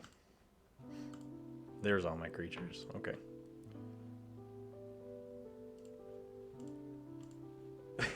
Yeah. At the end of there, it's like, whoa, Bad Penny. You needed to come out before I got those whistling darts. Just saying. Or throwing stars. Let's try that one again. That one's got some cool potential. Whether my opponent was intentionally doing it or not, it felt they were playing around the Keyforge. So I probably should have just played it. After I wasn't able to stall that second key, I should have just played it, which would have set me up to hit the key charge and win. Because I would have gotten the 7 amber. I would have had 7 amber to ditch 1 for the key charge. So, lesson learned about this deck. First match is always kind of just a learning experience for the way I play. I need to visually, and if I'm playing with the cards, tactically see this stuff play out to see the combos. So we'll see if I can redeem myself here in the second game. But while I wait for an opponent, I'm getting something else to drink.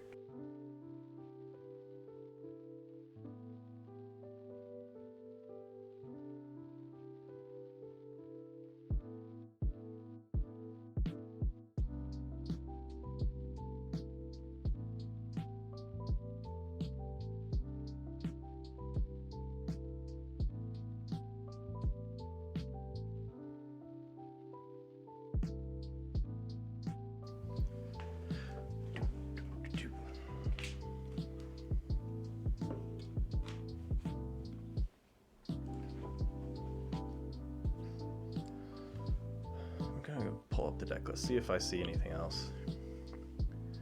I don't know if this is large enough for everyone to see. I'll just increase a little bit. I saw none of these cool Martian actions. I had a really nice Mars board, but that blinding light, I think I stalled myself one too many turns. I feel with the board advantage I had, I probably should have just immediately unstunned that Mars board instead of waiting a turn. You live and you learn, right?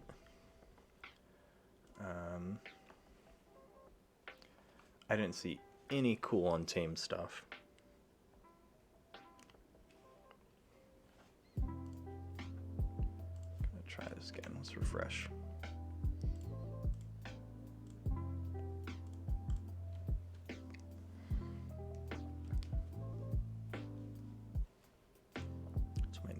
Fragile Ironside Isaac.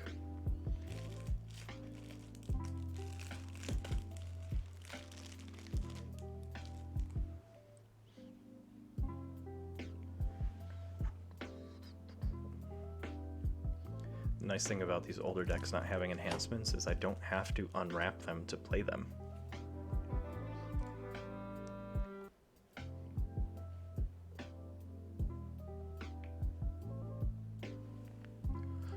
This key charge first hand. No thank you. Nope. And I'm going first, so let's start with a sure. Start Shadows, drop Brend. Brend early I'm generally okay with. Generally.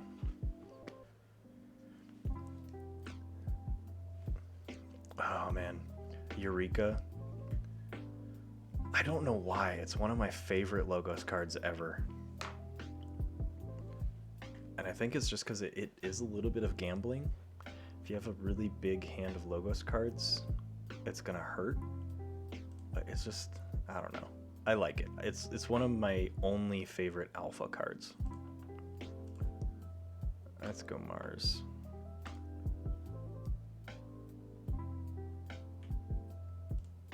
Gonna try and not put Brend by a taunt.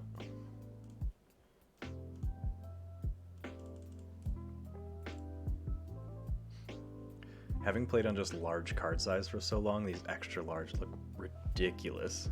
Is it better for people viewing to see these extra large cards?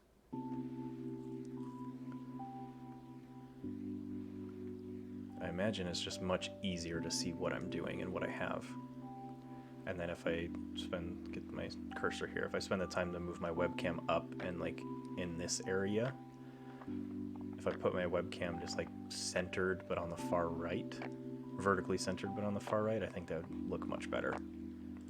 So I can work on that stuff after stream.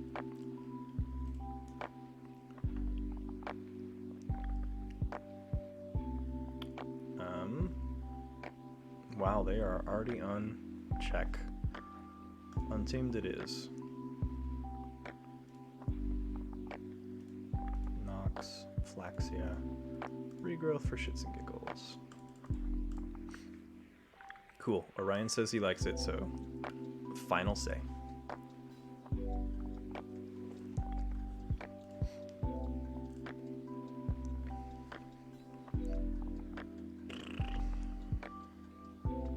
I'm getting annihilated all day. That's what all of these streams are gonna be. Like, oh, I'm opening decks that I thought weren't good. Surprise, they're not good. I mean, I have a beefy board. Like, it's fun to see, but what else am I doing? Nothing, that's what they say. So let's go.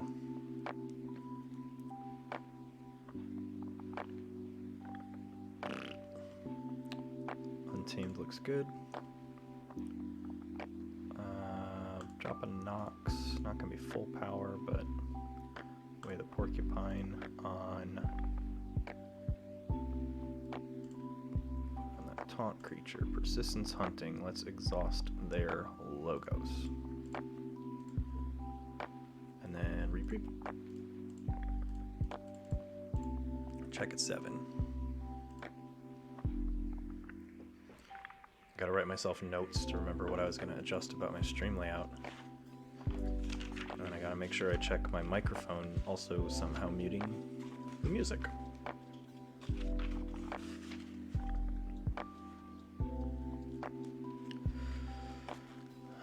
Eight. I think this is a good time for a Shadow's turn. Let's go Miasma. Actually, yeah, Miasma. So I'm not going to be able to keep them off of a key. Nerve Blast. Hit Archimedes.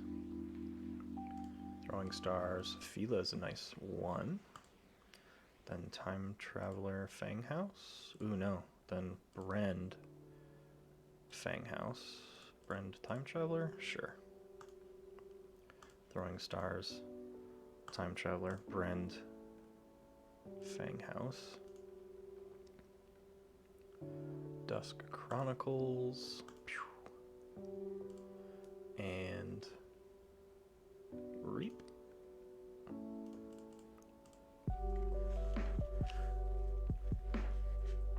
Honestly, Mortivus, I have no idea what you're replying to because I totally forgot what I had said. In those 30 seconds, I was just... Yeah, I could have. After I played it, I was like, well, fuck me. Okay. I mean, I can kill it with my Tixel, which works out, but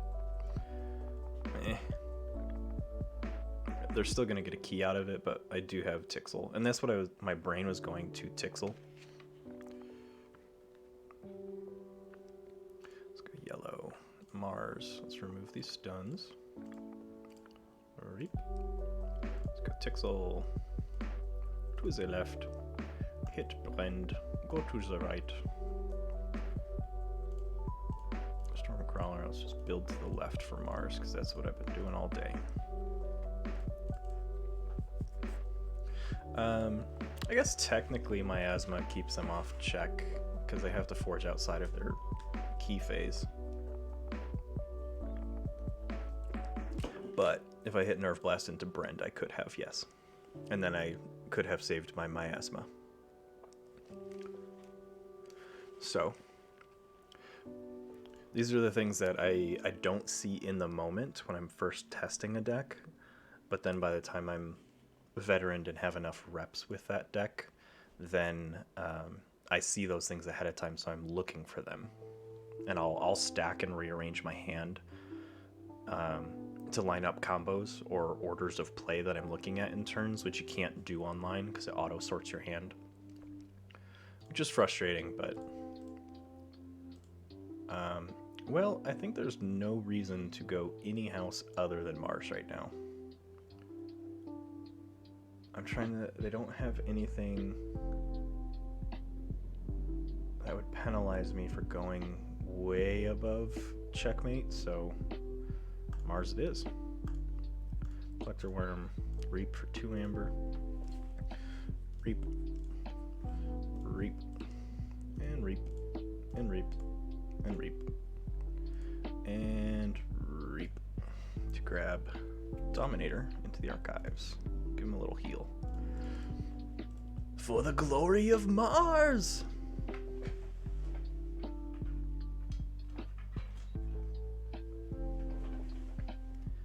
I had to get my little pin. My little pin.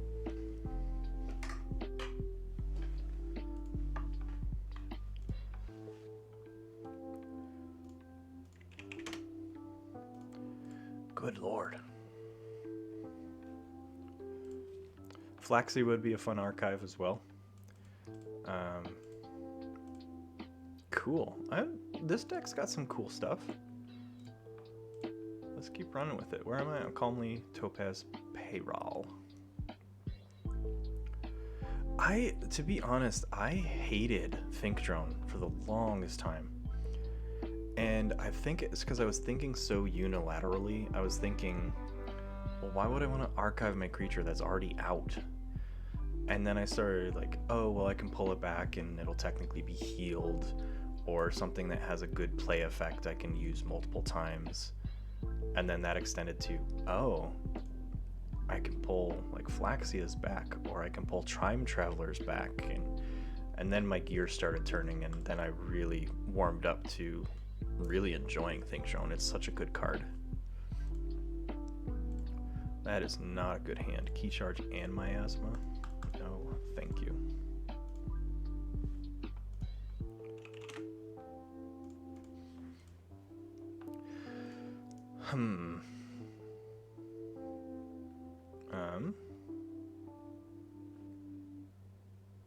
So shadows. Let's just get the Yancey gang out.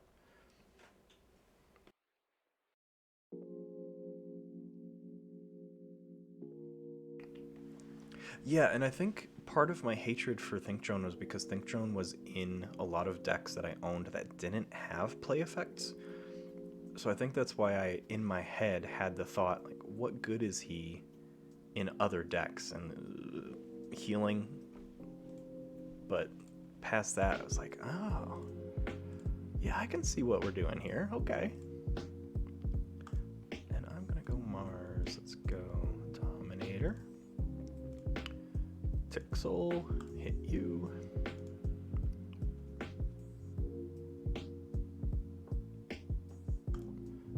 And sure, let's play Martian Hounds and buff Yancey gang.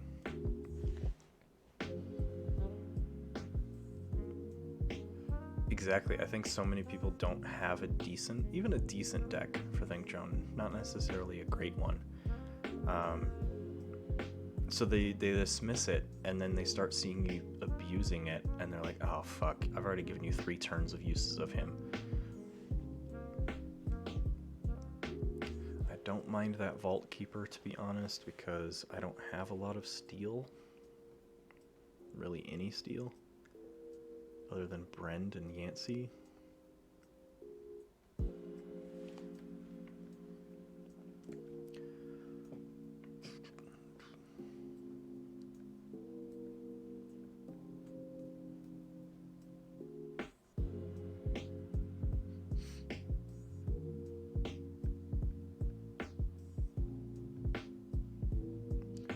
Untamed. Porcupine. Let's put that on my tank. Persistence Hunting to exhaust Sanctum. Regrowth for no target.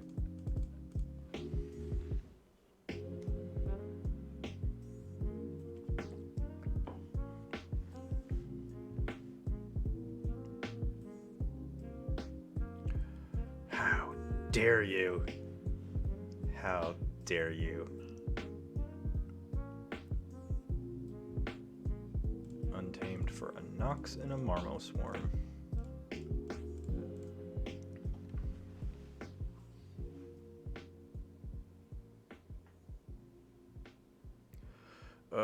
Barrister Joya. At least I have a Nox on the board right now.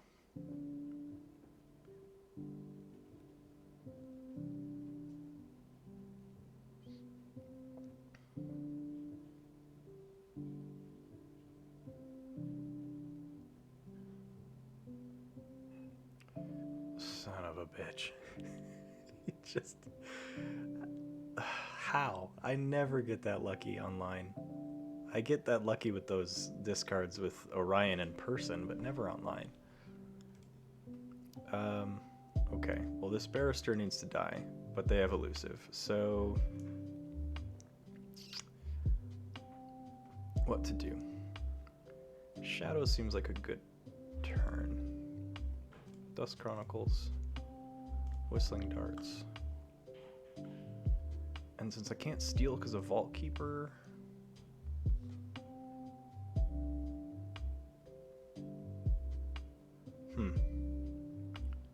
I think the right thing to do here would be kill Vault Keeper.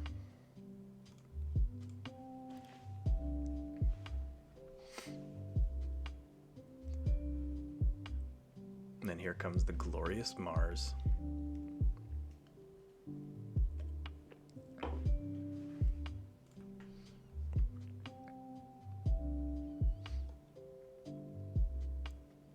I'm going to be shameless. I'm going to plug clicking that follow button again. So everyone that's enjoying the stream, whether it's my sweet sultry voice or my absolute lack of wins today except for that last match, go ahead and click that follow button. If more of you click that follow button, could open the subscribe button, which would really help me out.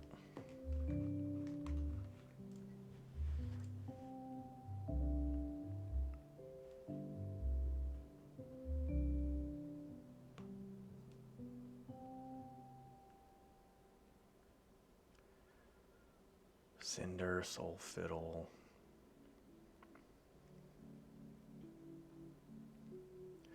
They do have Heist Knight and Bonething. Good old Ritual of Torgath. Or Tognath. Mars.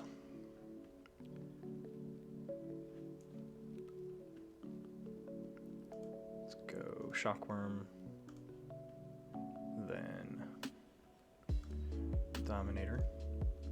Collector Worm, Harvester, Squadron. Tixel's just gonna fight Barrister and do absolutely nothing else. What's nice though is that Collector Worm, if it survives, can just gobble that Barrister. Nom nom nom nom.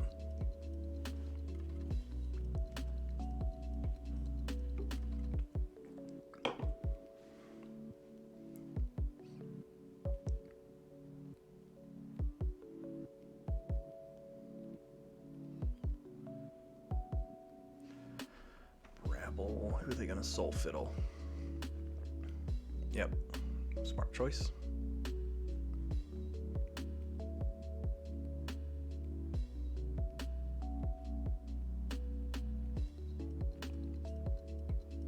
Mindfire, they hit my Nerve Blast. And they're making me lose all my good Shadows cards. So I'm going Mars. Collector Worm's gonna get rid of Barrister, and then we're gonna have some fun. Tixel. I don't want to fight. Reap, reap, reap. And reap. Play it back out.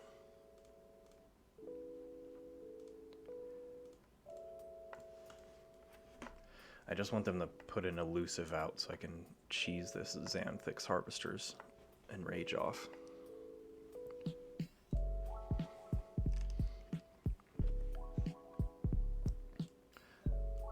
See, now with extra large, I have to scroll to see this battle line because this is nuts. Oh, not anymore. Darkwave. Thank you.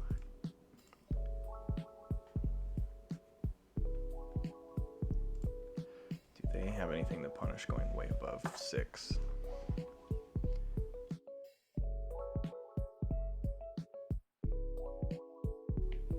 We've got Squire Alice to capture 2.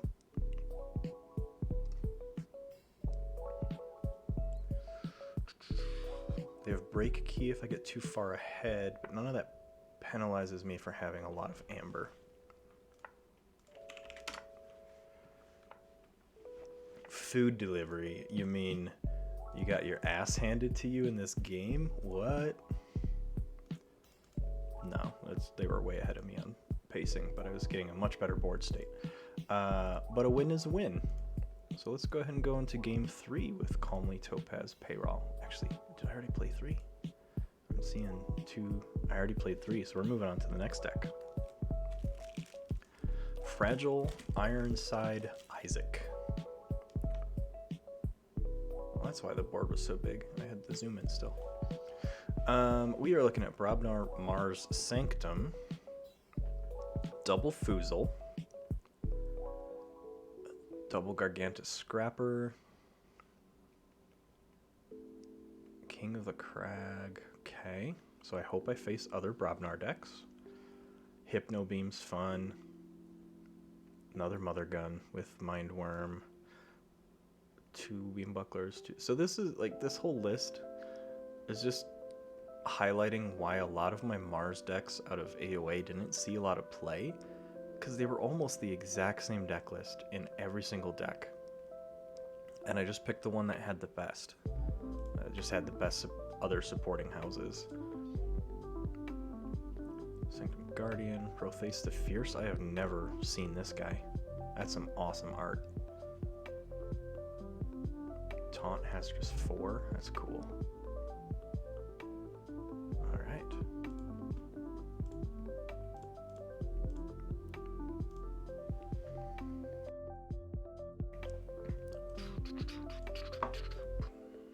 We're gonna take that zoom back to 100.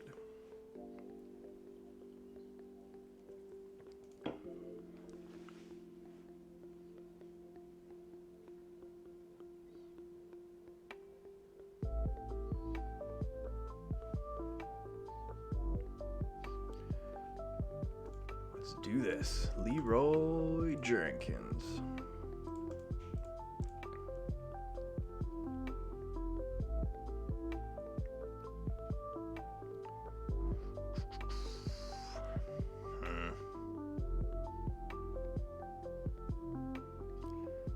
Mulligan. It was an okay starting hand. It wasn't great.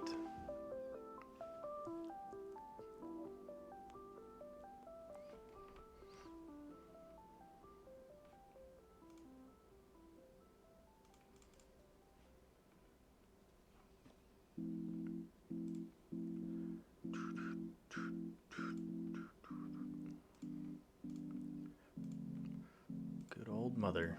Hi, Mom. Sanctum shall. Then you will fight. You shall fight.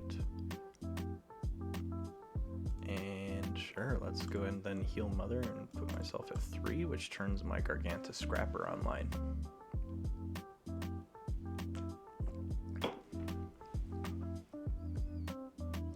Oh, it's a Grumpbuggy deck. I totally missed that. So I've got 2 Foozles. 1, 2, 3, 4, 5, 6. 6 creatures that are above 5 just in the Brobnar. Okay. Well, Gargantus Scrapper is not online anymore, but let's just go ahead and play him.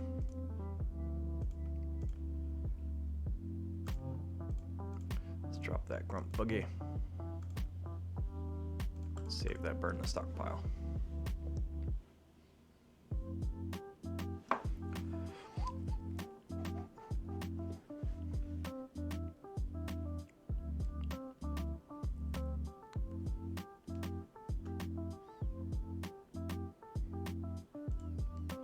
Double mothers. Triple mothers in the deck list.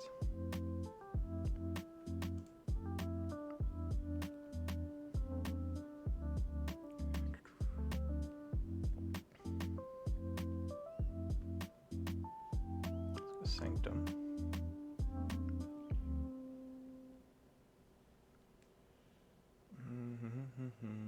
Let's go Sanctum Guardian to the right.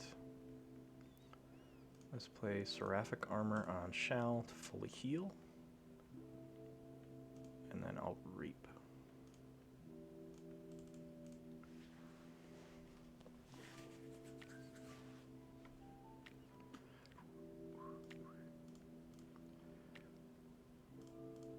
So what I'm looking at right now, I've got the DOK page for my deck that I'm playing. I have 6 printed bonus amber, so I need to maintain board presence to Reap. 13 expected amber, so it's pretty laughable, but I have a 119 board presence, or board power, with 24 creatures. And Burn the Stockpile is my only true amber control. And then Grump Buggy to increase key costs. So let's go Brobnar, because I'm going to play Burn the Stockpile.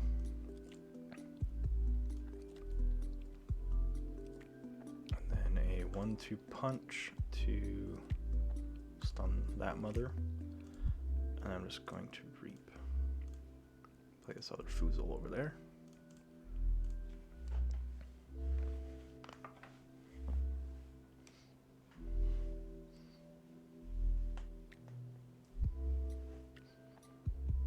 I do have to say, just talking to myself a lot here, thinking out loud, even though these decks are frustrating where they're missing parts, or I'm not seeing the right play lines at the right time, it's been very helpful to play these games, because now I know what to see in other people's lists.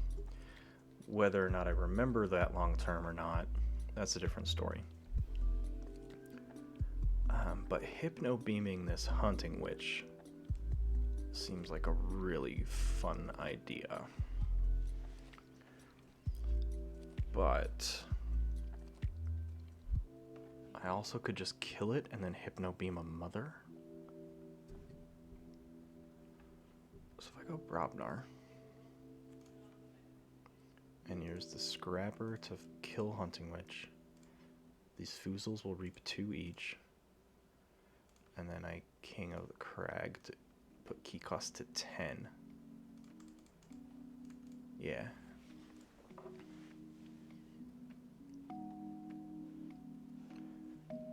And then I'll probably be playing Mars to Hypno Beam a mother. Preferably the unstunned one.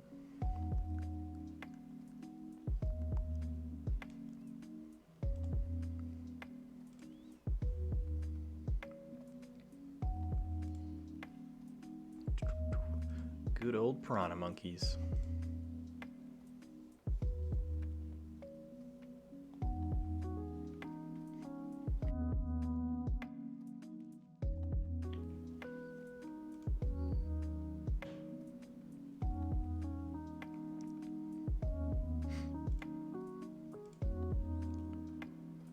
Ooh, yeah, they are cleaning my board. If you can fully wipe me out, that'll really help my Flotsam spike here.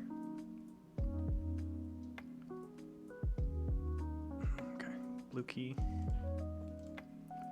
Mars, Mother Gun, Hypno Beam, the unstunned mother, and Flotsam Spike for shits and giggles.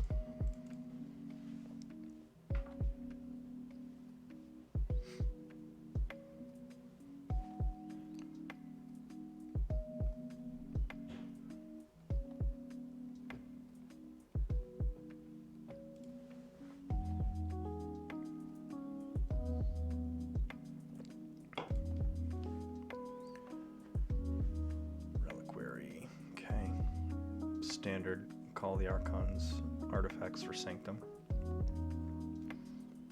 And they're going to bounce my Grump Buggy. That's what they're going to be working on. So we're going Sanctum. Avon the Armor Smith. And then Rothace the Fierce. Social Brotherhood.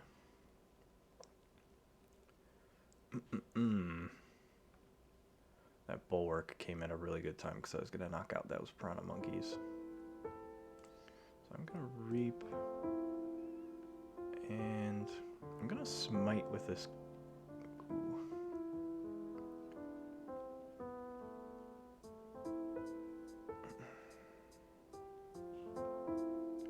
Let's Smite. I want to keep these high power creatures here.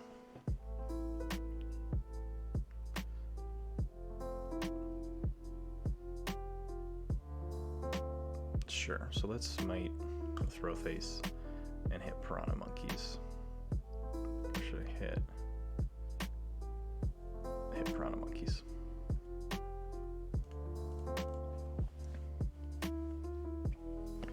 Nice Brobnar line, especially that Gargantus.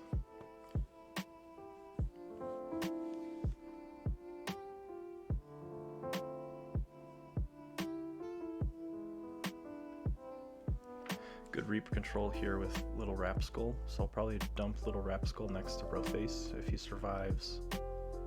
Get that taunt protection. Who's Lupo fighting? Are they reaping? No, took out my Shallow Safeguard.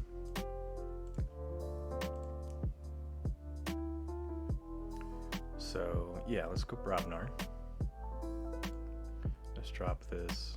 Well, let's Reap first. And I'm going to use that to use Friendly Sanctum as well. So let's do all this before I drop Rapskull. Reap, Reap. Now let's play Rapskull. Milgram Avalanche. Groggins. And I don't have a good target for this Gargantus Scrapper, so I'm actually going to just discard it.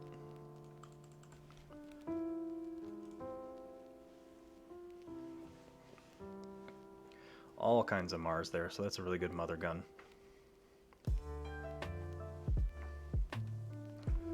I will realistically probably be attacking Lupo with Mother Gun, just to get rid of Lupo. Halicore is a good target too, because that's giving Niffle Queen skirmish. So one of these two I'll be hitting with Mother Gun.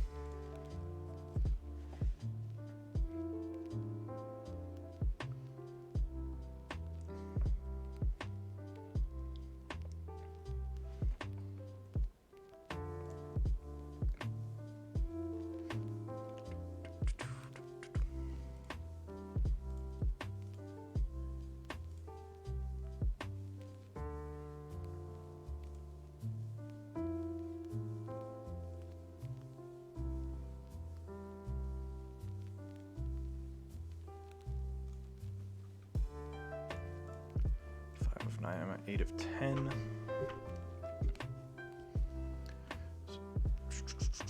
Yeah, definitely Mars. That's Mother Gun. I don't have any Alpha. Okay. Mother Gun to do...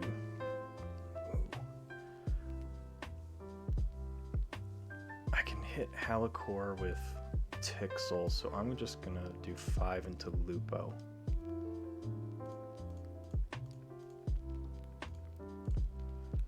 And then I'm going to play Tixel to hit Halicore.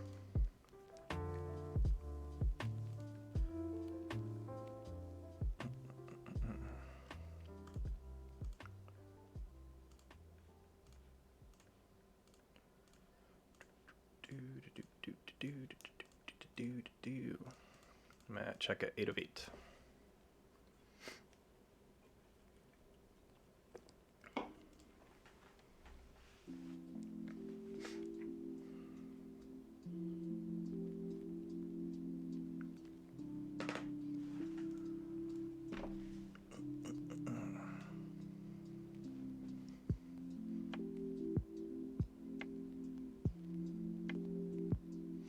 Lion Bottom is funny with a Grunt Buggy because I can drop it between power 3 creatures.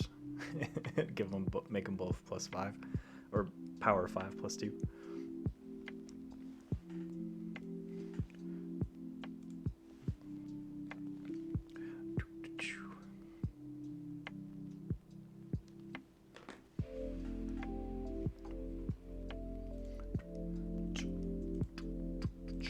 Terms of redress, so I'm not in check anymore.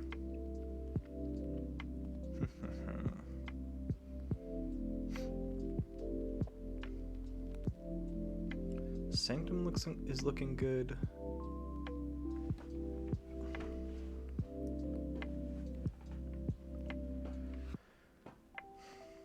Because I can nuke my little Rapskull with my Mighty Lance. And then dump 3 of that into the 2 shield. So that might be a play option. I mean, Mars is just great board presence, but I'm not unable to reap while Rapskull's out. My opponent gets a really good Glorious Few there.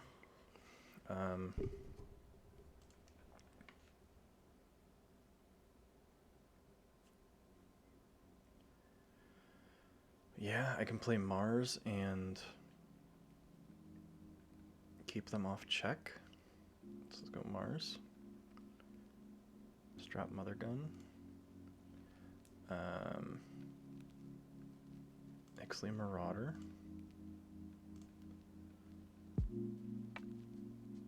Tixel Beambuckler. I think, do I use this to nuke? I think I hit my Rapskull.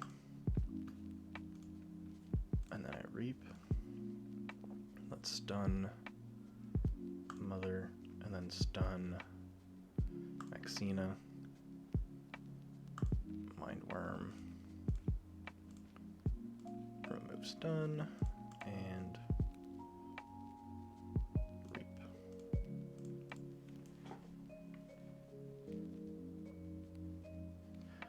Drew into a nice turn to grab that Burn the Stockpile, so has a really good timing of that cycle. Bilgum Avalanche could set me up to do a nice amount of damage on their side. I guess they have shields on everything, so never mind.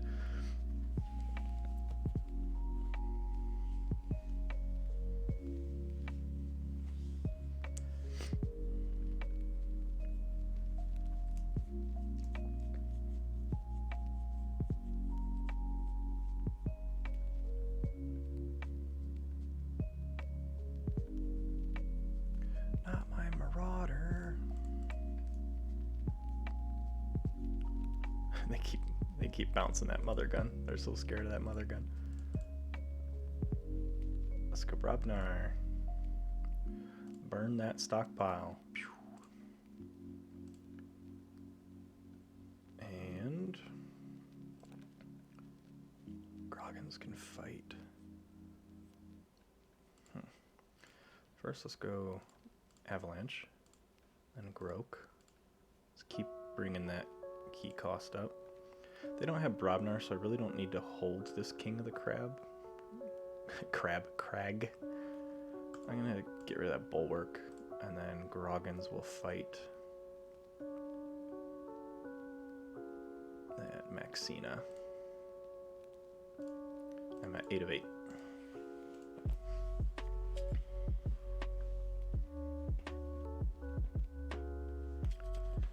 And I cycled through, got my Hypno Beam again, so I want to grab that other Mother.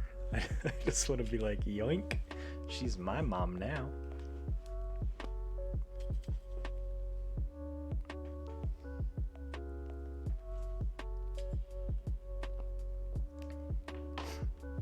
This match is absolutely a grudge match. We're on turn 12.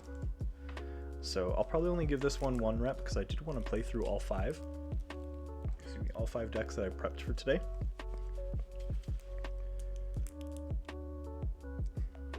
Because the next one is my Coda deck. Ban Manus, the Queen of Giants. And Queen is in quotes. And that's the double John Smith, double Grabber Jammer, double Marauder.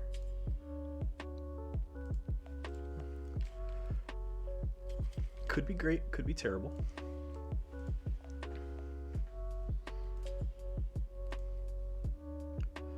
We're doing it. We're going Mars. Just making sure that's exactly what I want to do. So let's Mother Gun.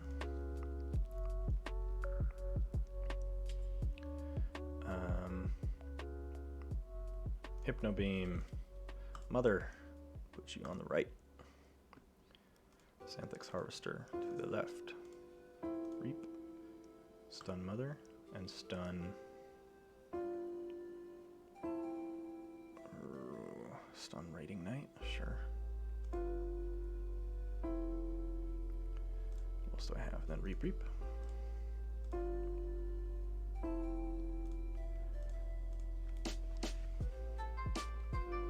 God, Grumpbuggy is doing work in this match.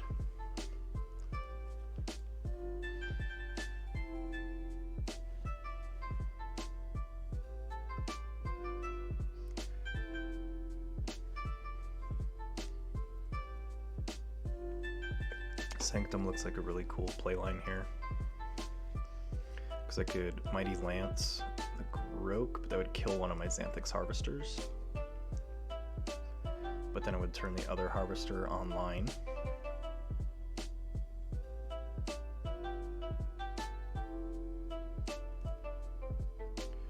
Radiant Truth. Nice. That hurts a lot. So I will then Mighty Lance this Groke and this Xanthix. How did they... Did they forge? How did they forge? They were at 9 of 10 at the start of their turn. Oh, they had Pocket Universe. Okay. I got it now. Let's go Sanctum. Let's start with a Mighty Lance. Hit there and there. Sigil of Brotherhood.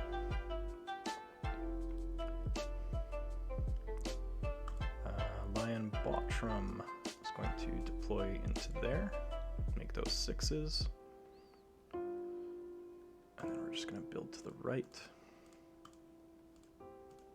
To remove stun. I think that's all I can do. 2 of 8 to their 2 of 13.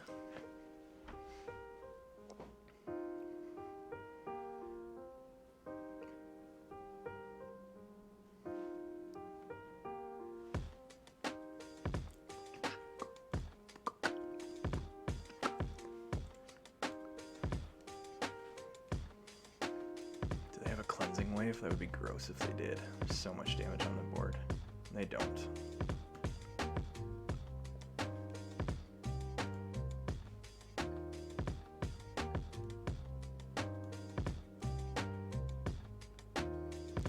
Bird Hunting did some work there, though.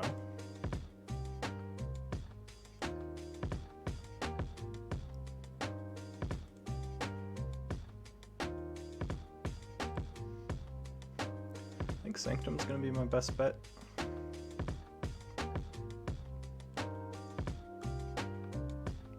So it's just Reap, Reap, and Reap.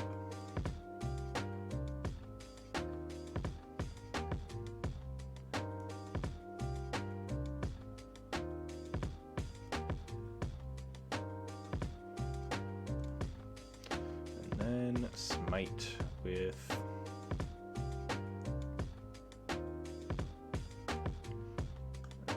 with Baron Mengevin.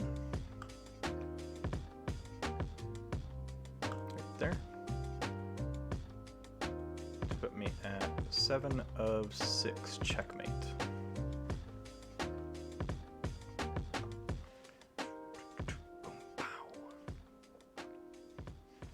GG. That was a close one. That deck was okay. It definitely stalls out, but it has ways to maintain board state, especially if my opponent can't deal with Grumpbuggy. And we're going to hop into my final deck here. This may be my last game of the stream, just given time. We are looking at Banmanis, the Queen of Giants, Brobnar Mars Shadows, 2 Rock Rolling Giants, so that's cool, 2 Heap the Huge,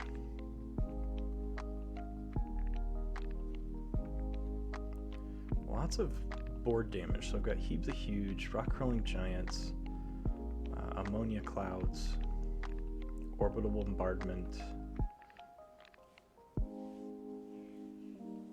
and Total Recall's fun. I don't have a deck that uses it well, so I hope this one can. Just swarm my deck or my board with creatures and just pull them all back. Okay.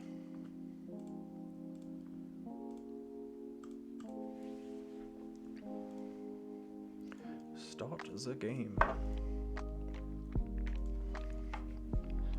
That is a decent start. Let's keep it. Shadow Self Dodger Special Delivery is a nice first turn.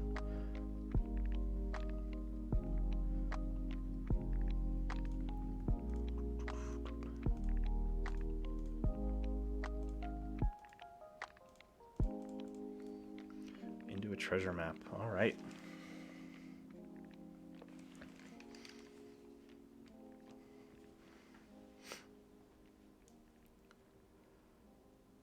Oh boy. Oh boy. That doesn't feel great. But sure. Shadows.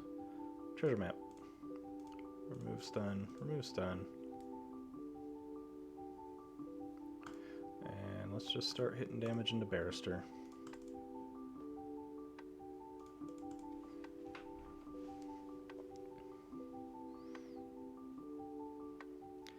Nepenthe Seed. Please tell me there's no key cheat. There's not. I do have Grump Buggy though, so now I get to sit on the other side of the table of a Grump Buggy.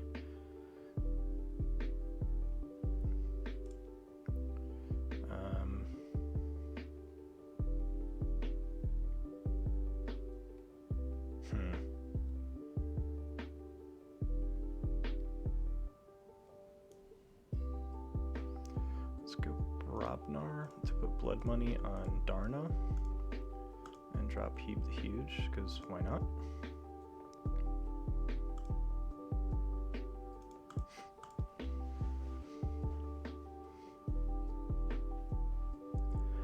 I imagine once Barrister dies, they're going to Nepenthe Seed Barrister again, just to try and restrict my Amber gain for long enough for them to gain board advantage.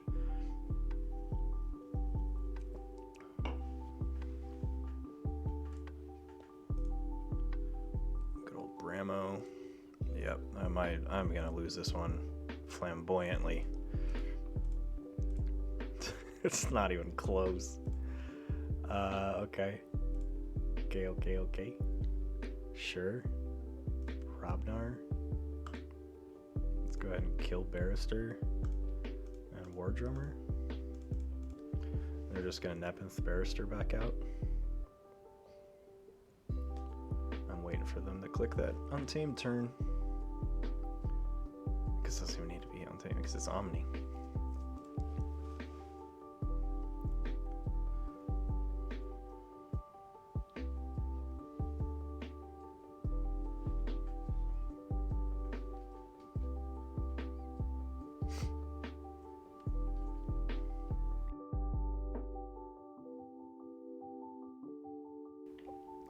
Or they just Glimmer her back. That works too, I guess. Good times. This is fun. Shadows. Nerve Blast. Right there. Miasma. 8 of 10.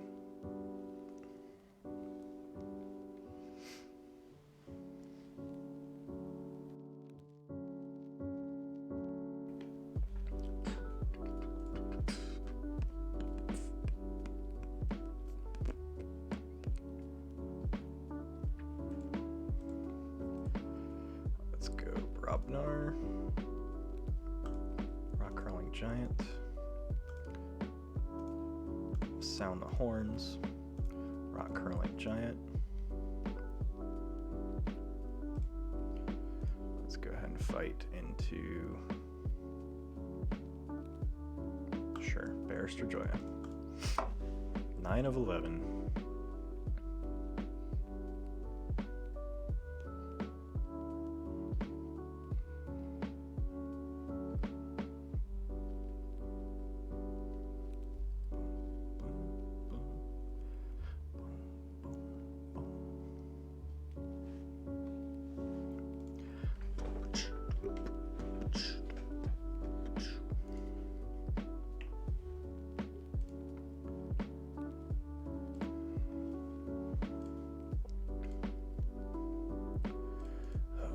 I'm just gonna concede. This isn't even...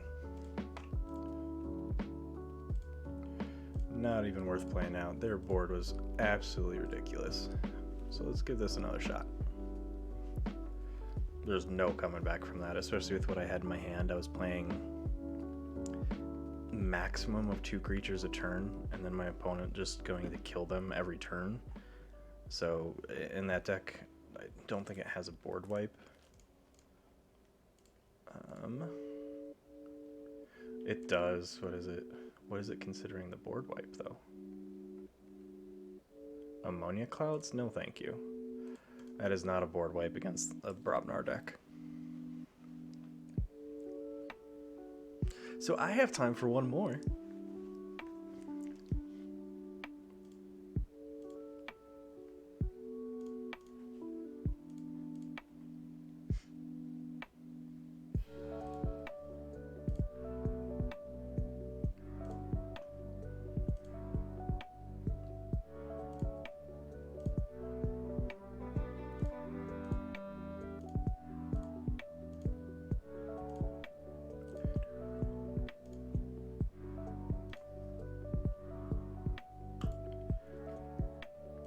Tobin, what's up, man?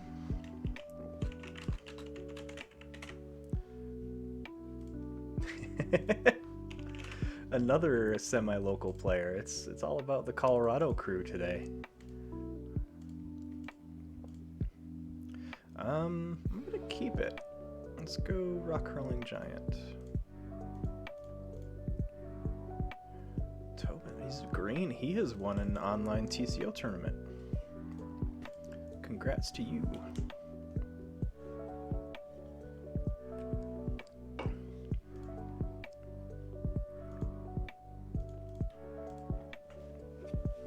Let's see what he's playing with. He's playing a Mass Mutation. He has a Rothace the Fierce. Okay.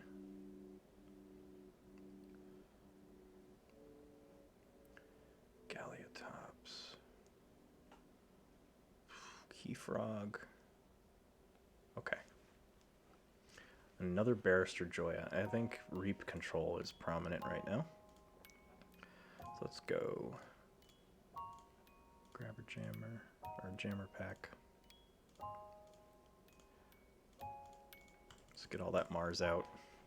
No point in holding it. It would be nice to be able to stack those and get multiple effects from them on separate turns, but right now I didn't immediately see anything that was blatant board clear. So if I can get ahead on the board, he has a Savage Clash, but that levels the playing field essentially. Just leaves us at 1-1. Does have Ancient Power, so he's probably going to try and set up an Ancient Power into a Savage Clash.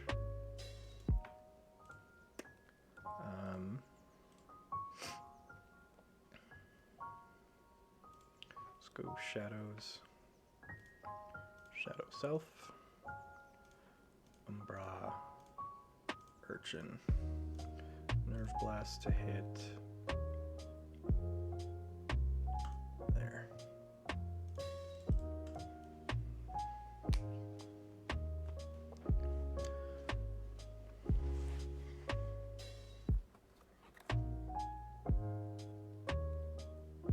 I don't want to play Heeb the Huge right now because it'll knock out all but 3 of my creatures. All but 4, because I'll hit my Umbra. It's just Shadow Self will take 4. Umbra and that left Marauder will stay. And then so it'll kill 2 of my creatures, so it's not as bad as I thought. But he is working on clearing that board. Just gonna stun my Umbra.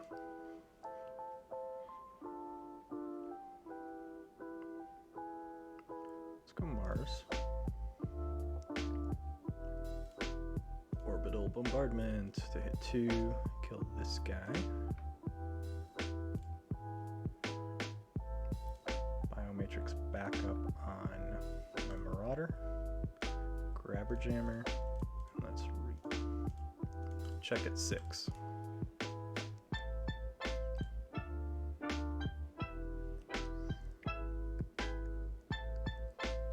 Double Heave is pretty bad.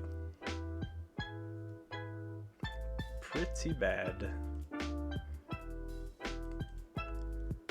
Sensorian. Here we go. Capture 1. So we fought Shadow Self.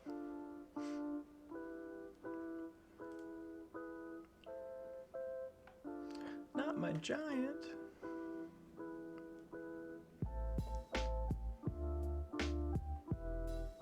I feel it's probably a good Brobnar turn. So I'm gonna Blood Money on Thero Centurion. Let's heap the Huge.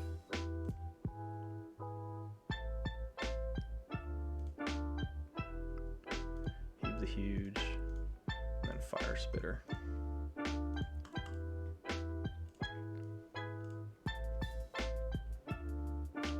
I do have both miasmas, which doesn't feel great. I also have Treasure Map without usable Shadows cards.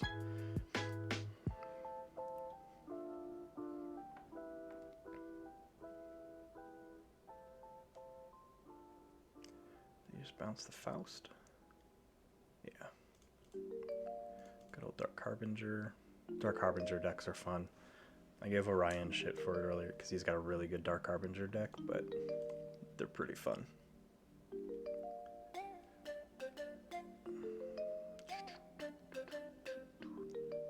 Let's go Brobnar.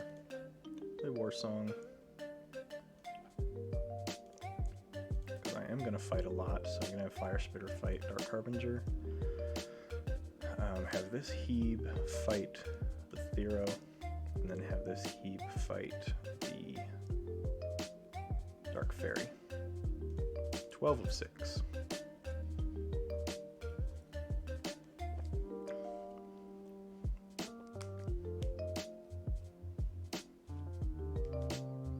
Galleotops.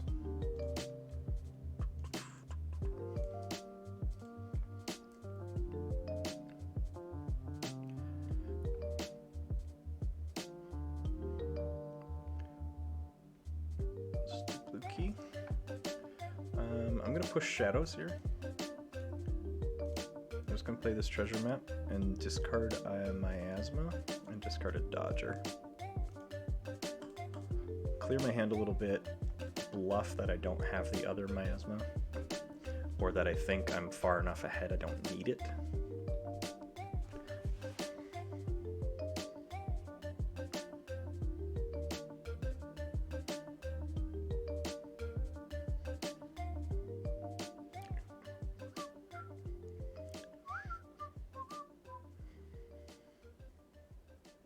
Galleotops. Killed my Heeb. Plays the other Galleotops, and then Faust is probably just going to reap. Force yellow key. Let's go for Brobnar. Let's go Sound the Horns. Very next card. Let's go Crump and then Troll and Fire Spitter. Do they have an elusive? No. So Fire Spitter. Let's go ahead and just kill that Faust.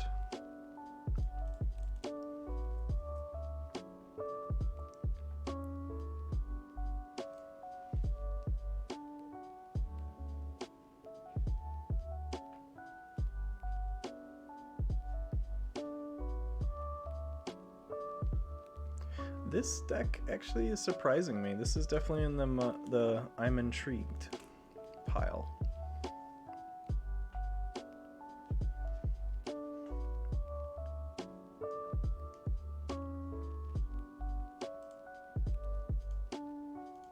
Savage Clash, there we go.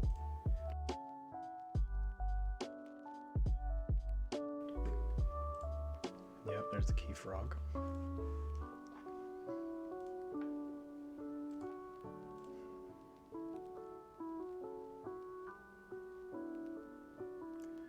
So doing anything with the Key Frog right now is not going to help. So I think I grab my board by just going Mars and dumping some creatures here.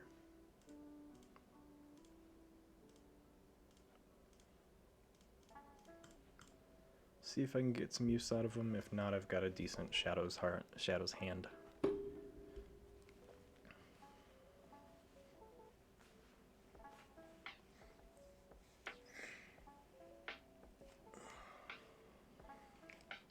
Nope, there goes.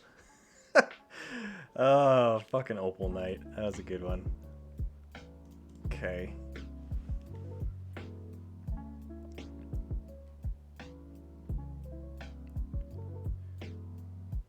Spirit's Way. Let's go Shadows. Special Delivery. Poison Wave, Poison Wave. Save that Miasma.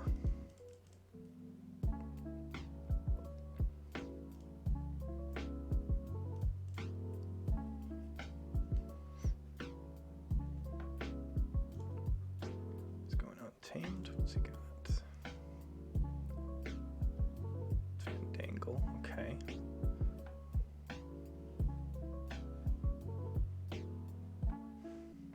GG.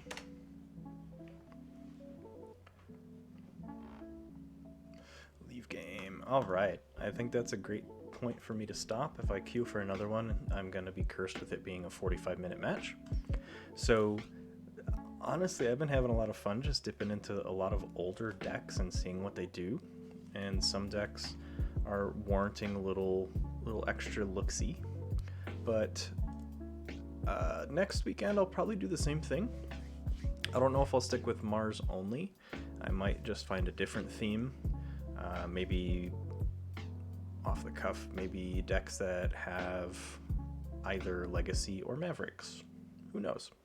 But as always, check me out on Fridays for video game content. Check me out on Saturdays for Keyforge content. And remember, when it comes to Keyforge, when in doubt, reap it out. See you guys next time.